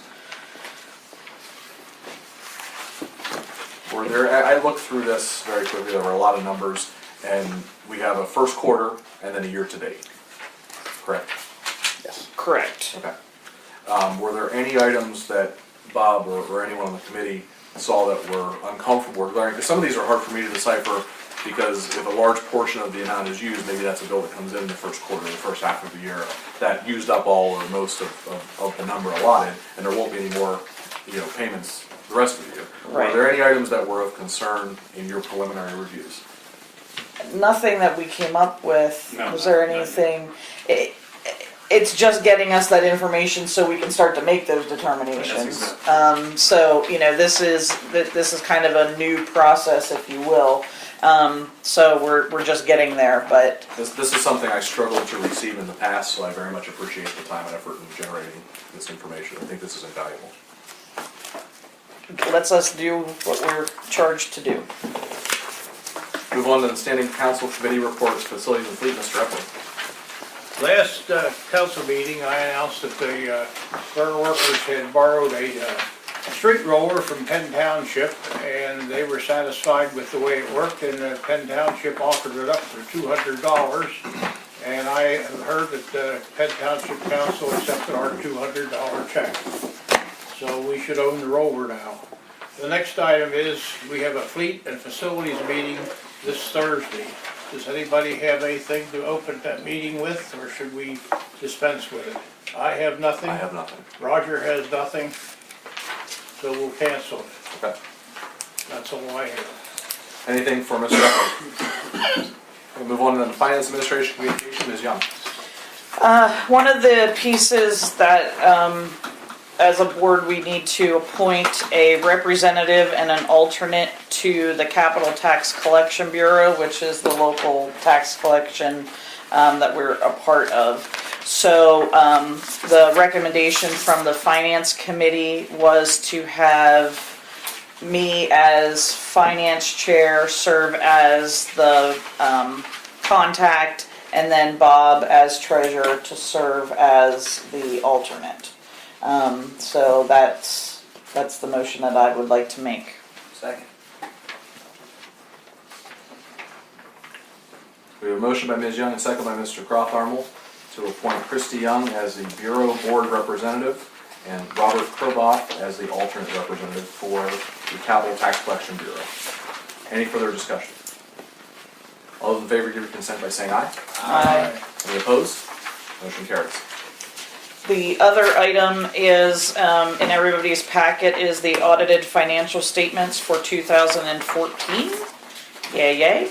And the two letters for the management letter and then the public letter for the audit. So we have this one finished. 2015 is underway but not yet finalized, and the RFP is out. The RFP has gone out 16. for 16 and 17 to approximately 15 firms. We just got on the web and looked for firms that did auditing, did government auditing, and we searched the entire area, all around us. So I know we have one firm that's interested because I got an email inquiry from them looking for additional information from Selinsgrove. Another firm from, I forget if they're Harrisburg or Mechanicsburg, that asked for they were asking for copies of our most recent audit to help them prepare their bid. I think we sent the RFP to, I think there was a firm in either Mifflintown or Lewistown. I don't have my list with me, but so we should, by next meeting, have their replies, and we'll take that to Finance Committee, and then a recommendation for, an auditor for the 2016 and 17 audits. 2016 should be ready to go almost as soon as 15 is finished. Bob, correct me if I'm wrong, but I think all that Bob will need is the final numbers from 15 to plug in at the beginning of 16, and everything else is there and ready to go. So I want to thank the Finance Committee and Bob and Chris and Kathy, everyone else in the office. This was not a small task by any means. I think that we've discussed for last year and probably belabored that we found inherited a tremendous amount of difficulty on the finances. And we're not out of the woods yet by any means, but I think that getting the first year audit done with the mess that it was and the opinion letter we had last January is tremendous. So I want to specifically recognize and thank the staff in the office for their expertise and time and dedication in getting us to this point, and also the Finance Committee for all their work and time. And a lot of this came from the early intervention program, and the support of that program through DCD, Department of Community Economic Development, has been instrumental in getting us to where we needed to be and providing the financial support to do that. So there's a lot of kudos to that program as well. The only other thing I had is under the communication piece. We talked a little bit about the policies and the recommendations that we want to bring out, and also looking at moving forward with the website and making changes and making that more user-friendly. Trying not to put that on Chris as a responsibility you know, a borough manager, because he's got more than enough other stuff to do, and that can be a pretty labor-intensive process. So we'll be looking into options for that as well.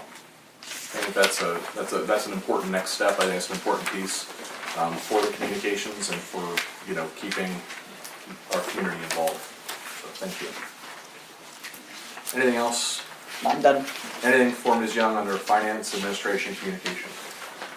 Move on to the Parks and Recreation, Mr. Williams. First of all, I would like council's approval for the Memorial Day Parade on May 25th. It'll run from the Sled Works to the VFW on Market Street. 25th? That's a Thursday. 27th, I'm sorry. 27th. Forms at what time? That's a Saturday. Yeah. The request is Saturday, for 9 AM to 11 9 AM. to 11. Forms at the Sled Works. Yes. Is that a motion? Yes. Second, So they're not doing it on Memorial Day? No. it's Memorial Day weekend, yeah. Motion by Mr. Williams, second by Ms. Young, to authorize a special events permit for the Memorial Day Parade on Saturday, the 27th of May, between the hours of 9 and 11, forming at the old Sled Works. Any further discussion? Is it the vets this year or the Legion? Legion. Okay. You good with the motion, Ken? All those in favor give consent by saying aye. Aye. Any opposed? Motion carries. The car show for June 4th is, everything's ready to go for that. Now I would ask if I really need approval for this, but I guess I'm going to ask for it anyhow. Chris and I has been working on a project together since probably February. Chris has gotten a lot of important details back today, and it's a go for approval that we're going to use Cooper Field on June 23rd. There'll be an AT film and a concert event. It'll be open to the public. Right now we're working on some sponsors to help pay for the event.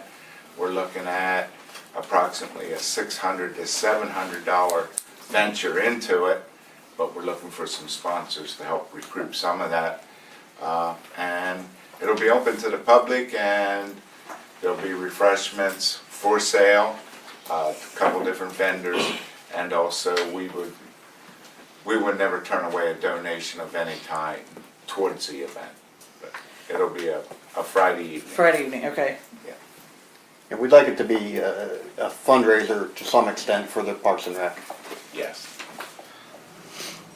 And just in terms of, I mentioned this at a previous meeting, but for those who might not be aware, the genesis of this was that a guy who's hiked the AT twice, his second time, 2 years ago, he did a film.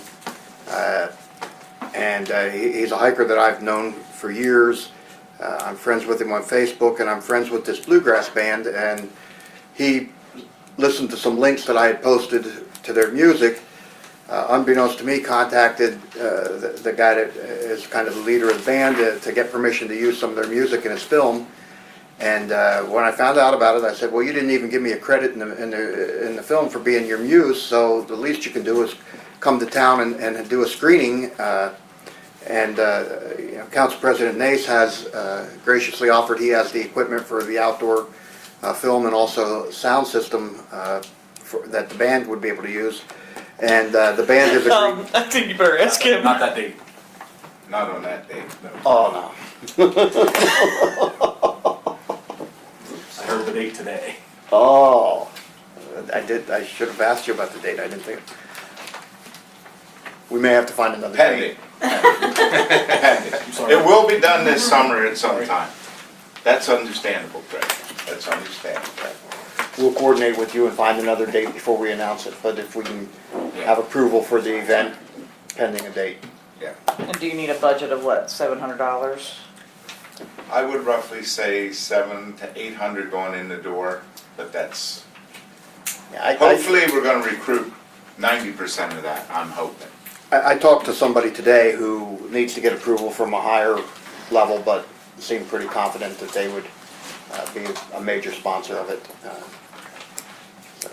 That's also something we could put out to the Chamber of Commerce, of which we are a member, and ask for some sponsors, some support there. We might get some $50 Yep. sponsors or Yep. even raffle prizes and things like that if we wanted That's to true. give away some door prizes. Yep, we're open to doing anything.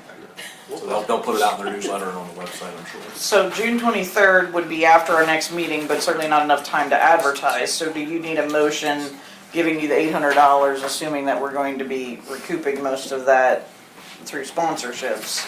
Correct. Okay, Roger, I'll so, give you $200 right now. All right, thank you. sold!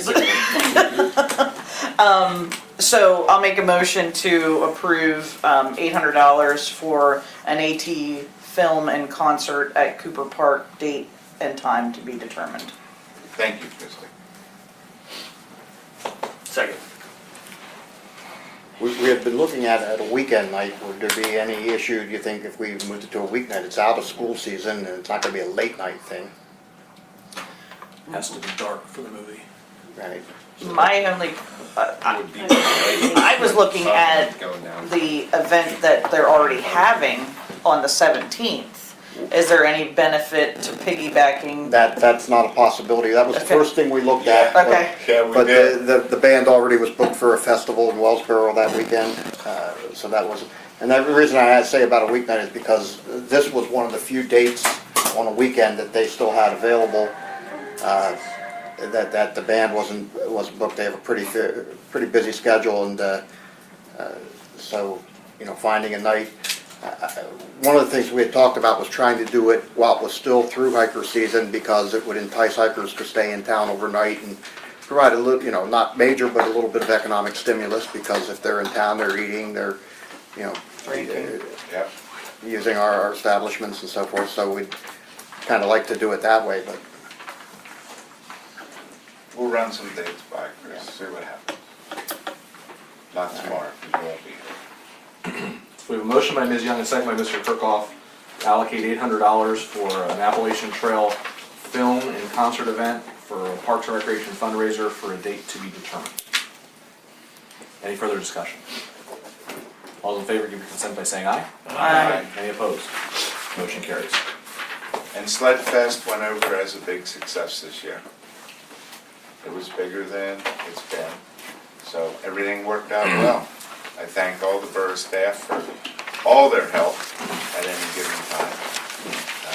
You guys do a fantastic job. Thank you, Bob. Anything else, Dick? Thank you. That's it. Anything else for Mr. Williams? Okay, move on to personnel, legal, and IT. We did have our meeting this evening as scheduled. With that, the office staff, I shouldn't say we, the office staff, as we discussed last month, narrowed down the candidates from 15 or so applications to about half of that. Did the second review of applications and resumes, and narrowed it down to 4 candidates for interview. Of the ones interviewed, we narrowed it down to a promising candidate who the actual personnel committee met with this evening. And with that, I'd like to move that we hire Lisa Forbes of Marysville as our billing clerk part-time in the office. Second. Any further discussion? Motion with a second to hire Lisa Forbes of Marysville as the part-time billing clerk in the office, subject to the employee handbook and scheduling by the manager. Any further discussion? All those in favor give your consent by saying aye. Aye. Any opposed? Motion carries. Also, Chris, maybe you provide an update on the franchise agreement for Blue Ridge. We didn't actually discuss that during the meeting, but there was some email correspondence previously. As I think everyone knows, we have a franchise agreement that it's usually a 5-year term, I think. I'm not even sure. I'd have to pull the file. but- Whatever the number is, it's Blue Ridge Communications for the use of our poles and equipment for the cable service.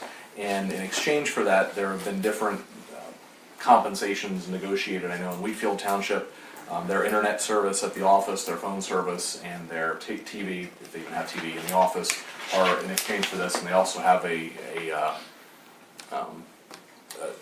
guarantee or a condition that if they provide, because currently Blue Ridge doesn't provide service where the park is in Wheatfield Township, but if at some point in the future they would also be able to provide internet out there.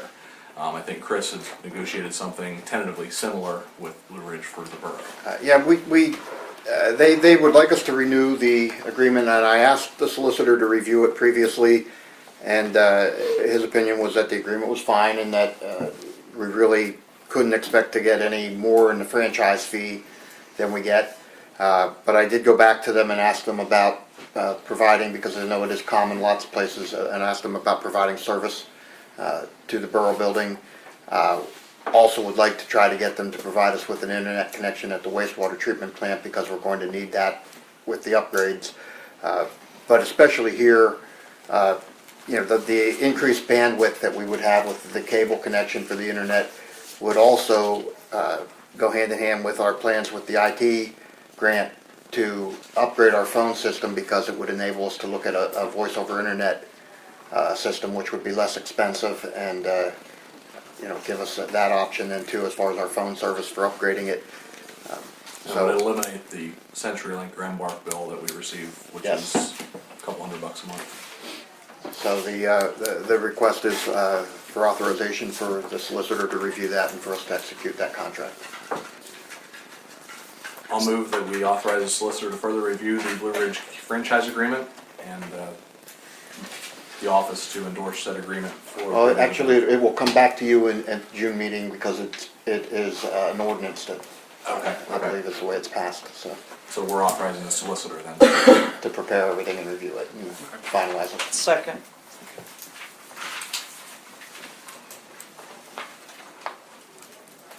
Motion with a second to authorize the solicitor to review the franchise agreement in preparation for an ordinance to be advertised next month. Is there any further discussion? All in favor, give your consent by saying aye. Aye. Any opposed? Motion carries. The only other item I have under personnel, legal, and IT is, as we discussed last month, Paul Liddick is retiring at the end of this month. And we shot around some ideas on some recognition in our tenure as this council and the current personnel committee. He's going to be our only retirement. We've had a lot of turnover in the office through the years, but he's going to be our only retirement during this current course.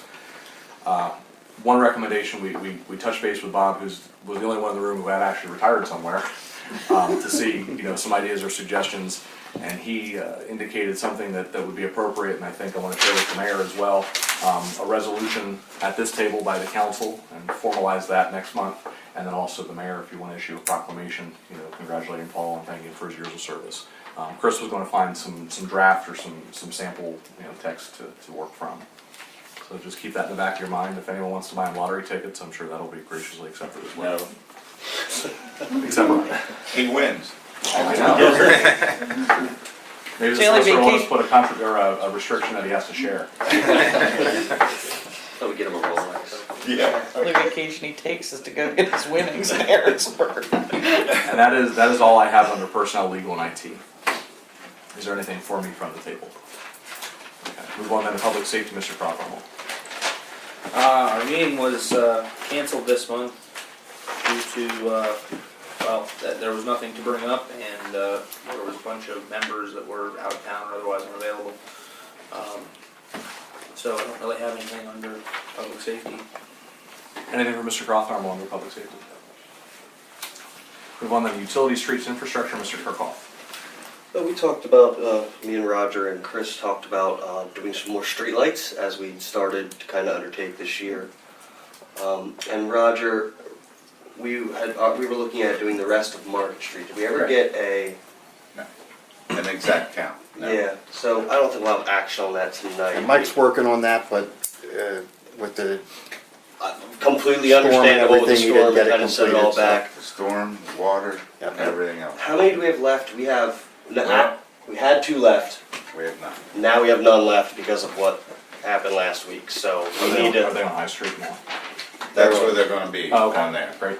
so we'll need to get some more ordered to Yeah, have as and backup. we'll go ahead and procure the backup for replacements. I don't think we need council action No. for that, but then if we want to move ahead with replacing the rest of Market, we'll have that total and come back to council for that approval. Does that include the 8 on the square that has been discussed for a while? No, no. So Market Street minus. Still the 8 on the square. undetermined what we wanna do there. We actually wanna find, Dillsburg street lights are the nicest that I've looked at so far. But, we wanna come up with a pole design and bring that in front of the table So replace not just the head, but the whole. Right. whole thing. Something a little nicer on the square, though. You know, Newport Square looks so nice with their pole lights, a lot of different pole lights. And then I was actually trying to see if Scott down at Farmer Boy, because he does those big poles, but of course we need them 10 more foot higher, and get a price from him and then do the head in that ourselves would be a lot cheaper than from a lot of these companies, supply houses. Did anyone contact Dillsburg or Newport to see who they use? No, I just, when I go through different towns, I take note that what looks good and looks nice. And street signs was the other big Yeah, thing. Chris can give you a little more. We had been looking into a grant program, and Chris did some research on that. There's 3M has a grant program, and actually Councilman Kirkhoff found out about it and brought it to my attention. They will provide us free with $3,000 worth of sign material. They're diamond something they call it. And we've talked to our supplier that we get our signs from, and they can get the material, but they're not up to speed on this program, so we're still going back and forth with them. At the price that they quoted us right now, if we match that with $3,000 of borough funds, I'm estimating we could replace about 125 street signs, and that includes either the crown or the what do they call it, where you have a cap that when you have a second one cross street. Now, they quoted us a price, and the lady told me, well, that is giving you the higher grade material at the cost of the lower grade material. And I said, well, that doesn't make a lot of sense to me, because the material should be free, not at the cost of the lower, because of this program. And so we faxed her information about the grant program, and I've got to get back to her to see if she's gotten this final determination. If not, we'll look for another vendor, but we do need an authorization if we're going to do anything, because the grant program has to be in by the 31st of May to qualify, so. What was the color selected? We didn't even talk about that, but I was assuming we would stick with the green that we have elsewhere, so that, because we're not going to be able to White replace with everything. black as well. I don't know if we have any. I mean, we can, is there a preference? Does anybody have a preference to change from green? I've seen green, blue, orange, and the white. There's also red, and I've seen red with white. I've never seen red. Oh, the other thing was 6 and 8 inch signs. Yeah, the figure I gave you was based on the 6-inch signs. Your engineer's waiting. Our engineer has a... Throw a curveball in there, but there is a standard under the manual for uniform traffic control devices that should very, very, very highly recommend that you follow that. I don't know what that is off the top of my head. Hopefully it's not purple. No, they do limit the colors. I know green is one. Yeah. I'm I not think sure if red's white not, is that's allowed why that anymore. comes to mind, but- Yeah, I think they did limit. Yeah, I thought that was, the ones I'd say, I thought that was what I'd read was the only colors you could get now, but that could be. I know Penn Township had cited that in some of their discussion with sign replacement.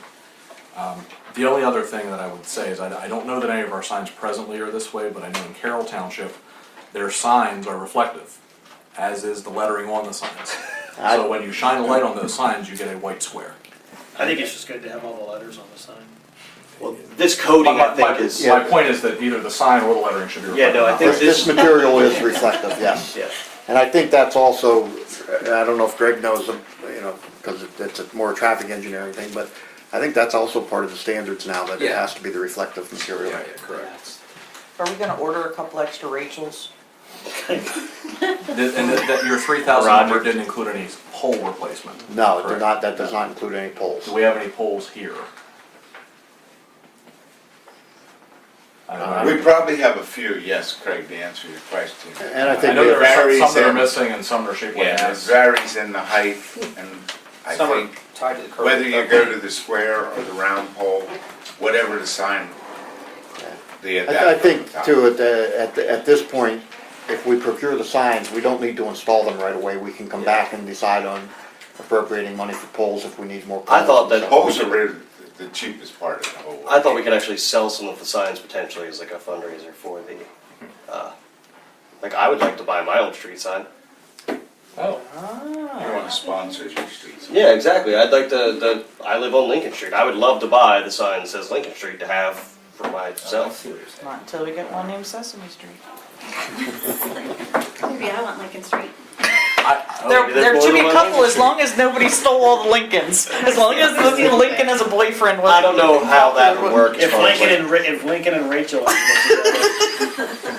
I'd like to move to allocate up to $4,000 from Highway aid for the purpose of purchasing sign material with non-reflective lettering and the poles to erect said signs. I will second that. I was gonna say, do we want to modify that to be non-reflective lettering or vice versa? Well, you said the sign material was reflective. Well, We're not positive make exactly. sure that we're compliant, that we're compliant with PennDOT Right, regulations. certainly. The grant Put was that in there and then that'll cover it. Some part of which should I will- be non-reflective. Yeah. I will amend my motion to match PennDOT's criteria as long as everything's not reflective. I will second that. Any further discussion? I've made the motion, Ms. Young has seconded, to allocate up to $4,000 from Highway aid for the purpose of sign replacement. All those in favor give consent by saying aye. Aye. Any opposed? Motion carries. That's all we had from utilities for this one. White, green, blue, or brown are your choices. Green. You got to pick the paint for the office. And I did a great job. I would concur with Kathy, just because we already have green and we're not gonna be replacing all of them, and I don't know that we want half the town one color, half the town another color, and Be easy way to know which ones are the new ones. you'll be able to tell. I was gonna say, the new ones will probably be pretty. The new ones will have all the letters on them. Yeah. I'd like that project to start with the streets that are missing signs altogether, and then start replacing signs. that are Our missing goals, letters or what we've damaged. talked about, have been streets that are missing signs completely and Market Street. All across because- streets off of Market. Yeah, to get Beautiful. the ones that are, and then High Street, and work our way to the less population. Excellent. And I think Rachel doesn't have any signs now, but I don't know how signed that needs to be because it doesn't have any addresses. Do we need to have a sign at every single? I think at the intersection at Yeah. Market, I think is appropriate, Yeah. but beyond that. That'll be it's probably something we less have to work through because that one has no, well, as we were looking at this to figure out why there are no addresses on Rachel. There are spots for signs, there's just no Yeah, address. exactly.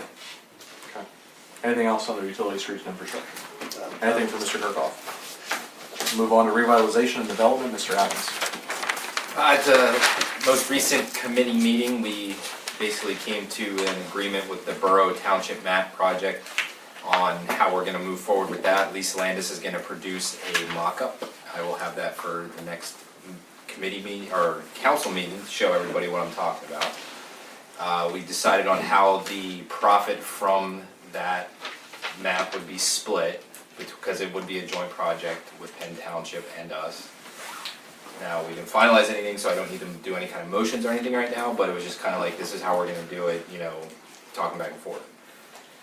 So that's where we're at with that. I did some exploring on possible getting people to buy ad space on it and stuff. The response was questionable right now, so I'll see where it goes over the next couple weeks, bring it up at the next committee meeting.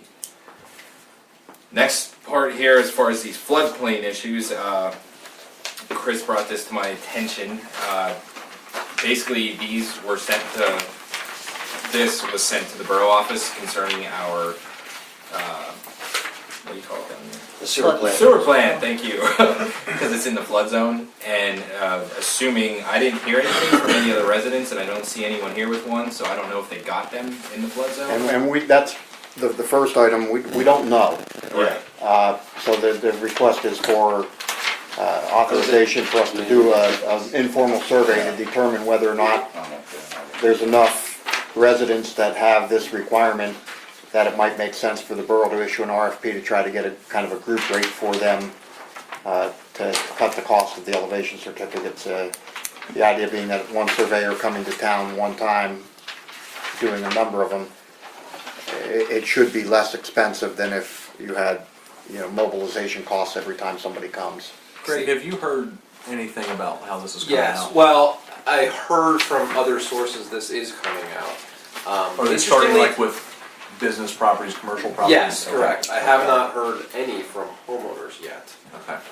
So I don't, but I hadn't heard anything prior to even Chris talking to me about it, that it was coming down the road, so. You get to be first in something. Well, from what I found online when I was checking into this before I came in here, all of these increases aren't gonna start until next year, 2018. So I'm guessing the residents will get notified in December, and because it's. We don't know. We don't know if it, the notice we got talked about non-principal residences, buildings that are not a principal residence. So it could be the homeowners are not subject to this at this point. We need to find that out, but. They will be eventually, I mean, I think it's good to at least find out if we can get a quote, and it doesn't hurt a homeowner to have an elevation certificate, because if they wanna end up doing anything, then it's already there, let's see if we can get a. Especially, that's the focus, like, Exactly, it that's keeps the coming up, focus. get an elevation certificate, get one, so. The idea is, like he had mentioned, Chris had mentioned, hey, you get someone to come in here and knock out a bunch at a group rate instead of everybody having to pay, because it's not cheap to get one of these done. So the motion I'd like to put out there is to have our staff investigate that need for the elevation certificate, along with, could we get a surveyor to do it at a group rate? Second. Motion by Mr. Adams, second by Mr. Williams, to authorize the staff to conduct an informal survey of the need for elevation certificates and to prepare an RFP for pricing on providing those elevation certificates. Is that correct? Do we need an RFP?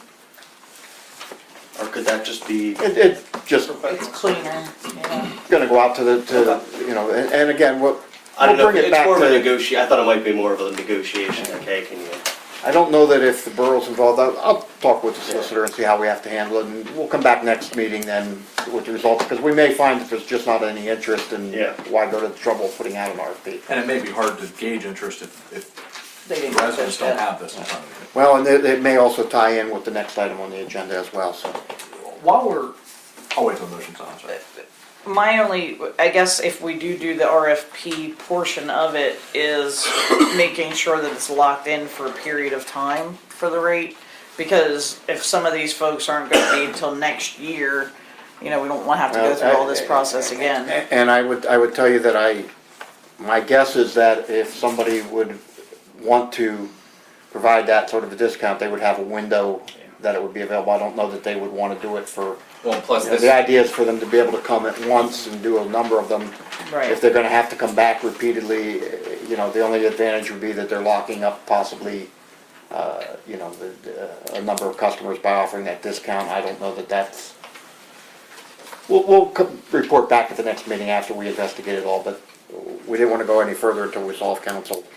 Well, from what I've understood, the increases start next year. They don't, so if they don't get this done before end of 2017, they get a 25% increase, you know what I mean? So it's Right. something.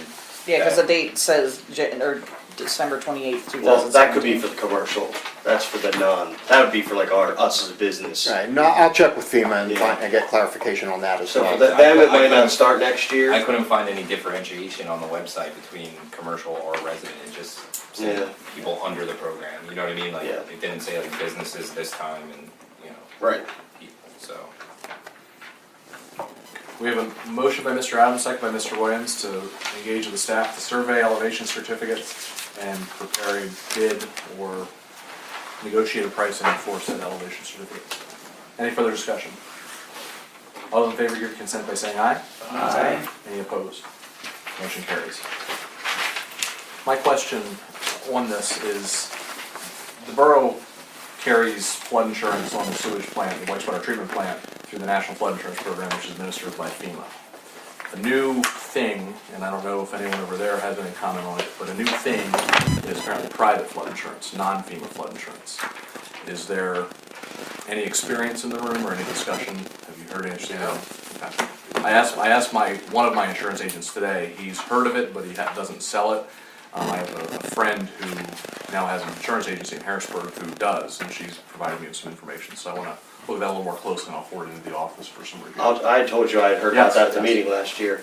What they That's were right. saying was, I don't think the sewer plant would qualify because it's in the flood zone it's in. It depended on which flood zone you were in. Okay. So the worst flood zones, they don't want those. They want the ones where there's a low risk.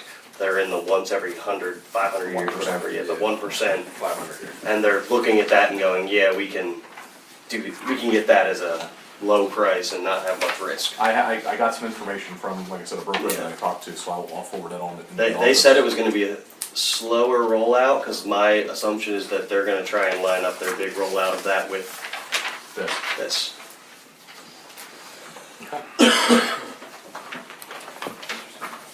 Okay, next thing, I've been talking with Chris and then also came up with the committee meeting about this community rating system. I don't know if anybody had a chance to read through it, kind of get the gist of what it does, but it's a way to get our borough basically rated. And based on certain things, it helps with discounts and stuff, you know, for people. Now, Chris has really been, you know, diving into this, so if I say something wrong, please correct me, like, immediately. So, I read through it, and it seems like a good thing to, you know, a good program to pursue. And I would like authorization from the council here to enroll us in the program and begin working towards that rating. Got a motion? Yes, sir. I'll second. Motion by Mr. Adams, and I've made the second to enroll the borough in the community rating system through the National Flood Insurance Program. I believe the goal being 5% and 10%. Yes, exactly. Any further discussion? I actually had a question, Chris. I was reading through this, because we were talking about what, getting to 8, maybe? Yeah, my thought in looking at it is that the community rating system, it kind of goes reverse. The higher your rating is, the lower the discount your residents get. But rating of a 9, all the residents that have federally subsidized flood insurance would get a 5% discount. If we get to an 8, it would be a 10% discount, and it continues to go up. Realistically, I think it would be very difficult for us to get beyond the 8. Some of the things that it would take would be would require expense that I don't know that we would want to foot, and some of them, frankly, I think would be measures that I'm not sure that we would have a community acceptance for. I was just looking, because I see like, because it's based on the point system. Right. Some of them are open space preservation. How many currently vacant parcels do we have? In the floodplain? In the floodplain, and does that count like a vacant building? No, it would be open spaces. Because if we guaranteed that, I mean, that's a lot of points. And then the other one was like acquisition of flood-prone buildings. I was thinking that potentially that could be a CDGB funding program to acquire some, that could get us more points. And there is that, as well as FEMA hazard mitigation grant money that we could look at as well. I was looking at it as maybe we could get lucky and get into 7 or maybe even 6. Yeah, the chances would be I guess slimmer. the thing with the acquiring properties is that then we're taking properties off the tax roll, and that's a challenge for us especially.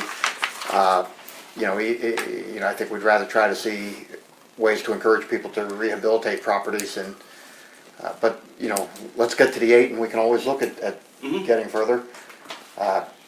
A lot of the stuff, I think, to get into the 9 will be relatively easy, because a lot of it's just pretty much documenting things we already do.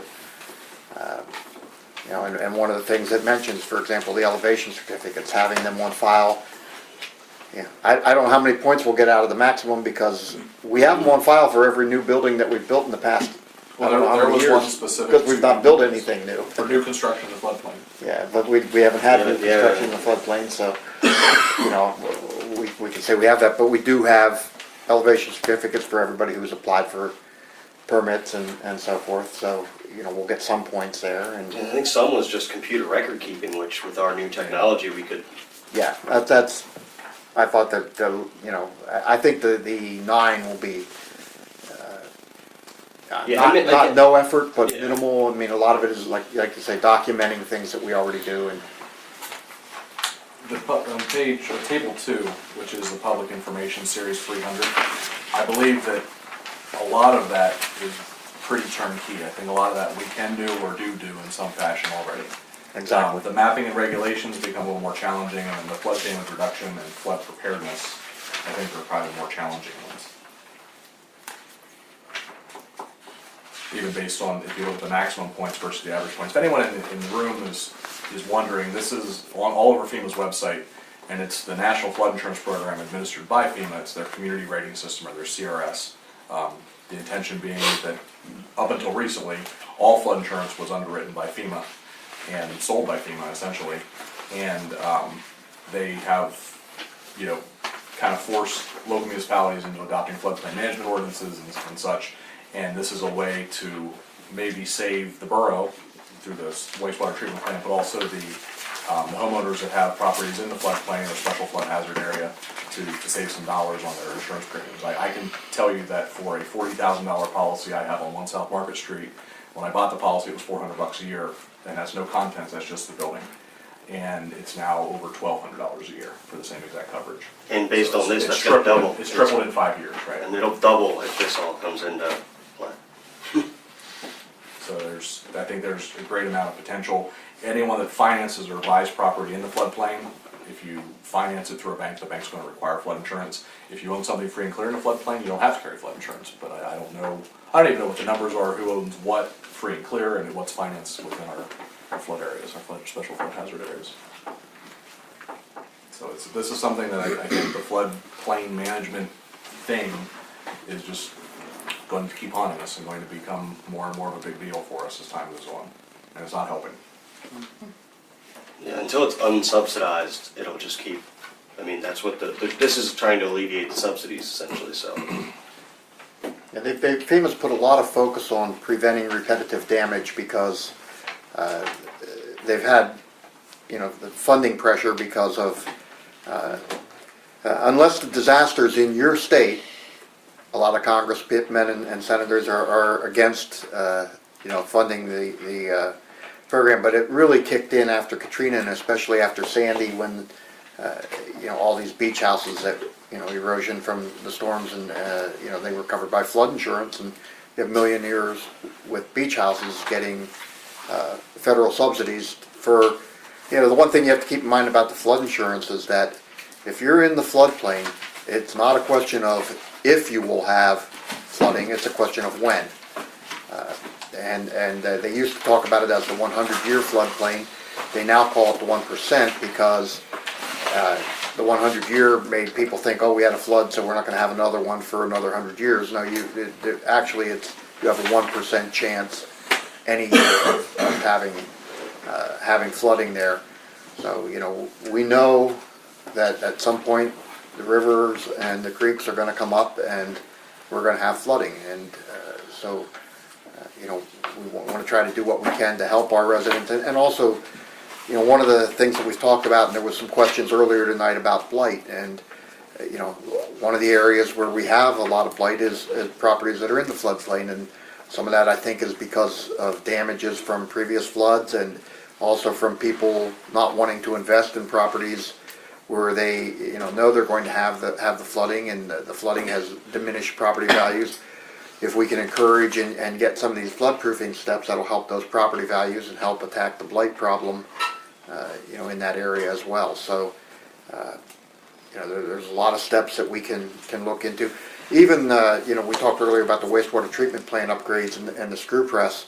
A lot of what we're doing there will probably get us points on this because a big part of the effort is to move all of the operations of the sewer plant out of the flood.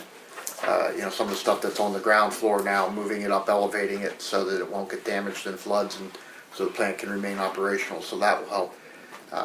Also, just to fill you in with our particular certificate need, I got a proposal from Act 1 to add that to their work, but then when we got one of Greg's bills and for some of the prep work for the sewer plant, they already shot some elevations and so forth there. So it's only going to cost us a few $100s for them to prepare the certificate. So I've asked them to go ahead with that, as part of our sewer treatment plant upgrade.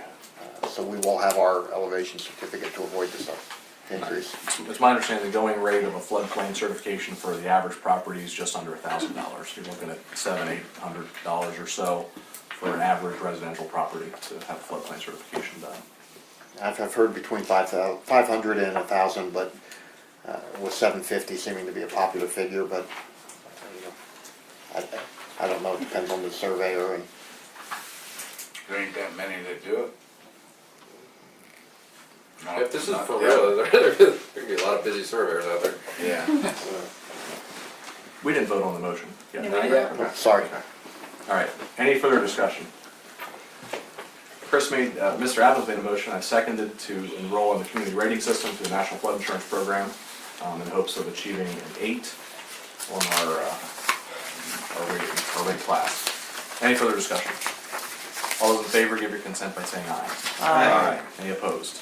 Motion carries. Back to Mr. Adams. That's all I have for this evening. Does anyone have anything under revitalization and development for Mr. Adams? Okay, any unfinished business this evening?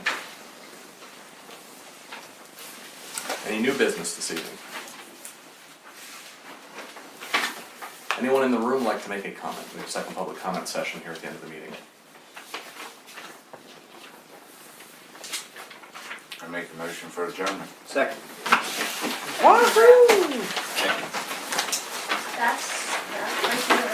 have a motion with a second, motion by Mr. Webb, second by Mr. Crawthorne to adjourn. Any further discussion? All those in favor give their consent by saying aye. Aye. Any opposed? Really close. Motion carries.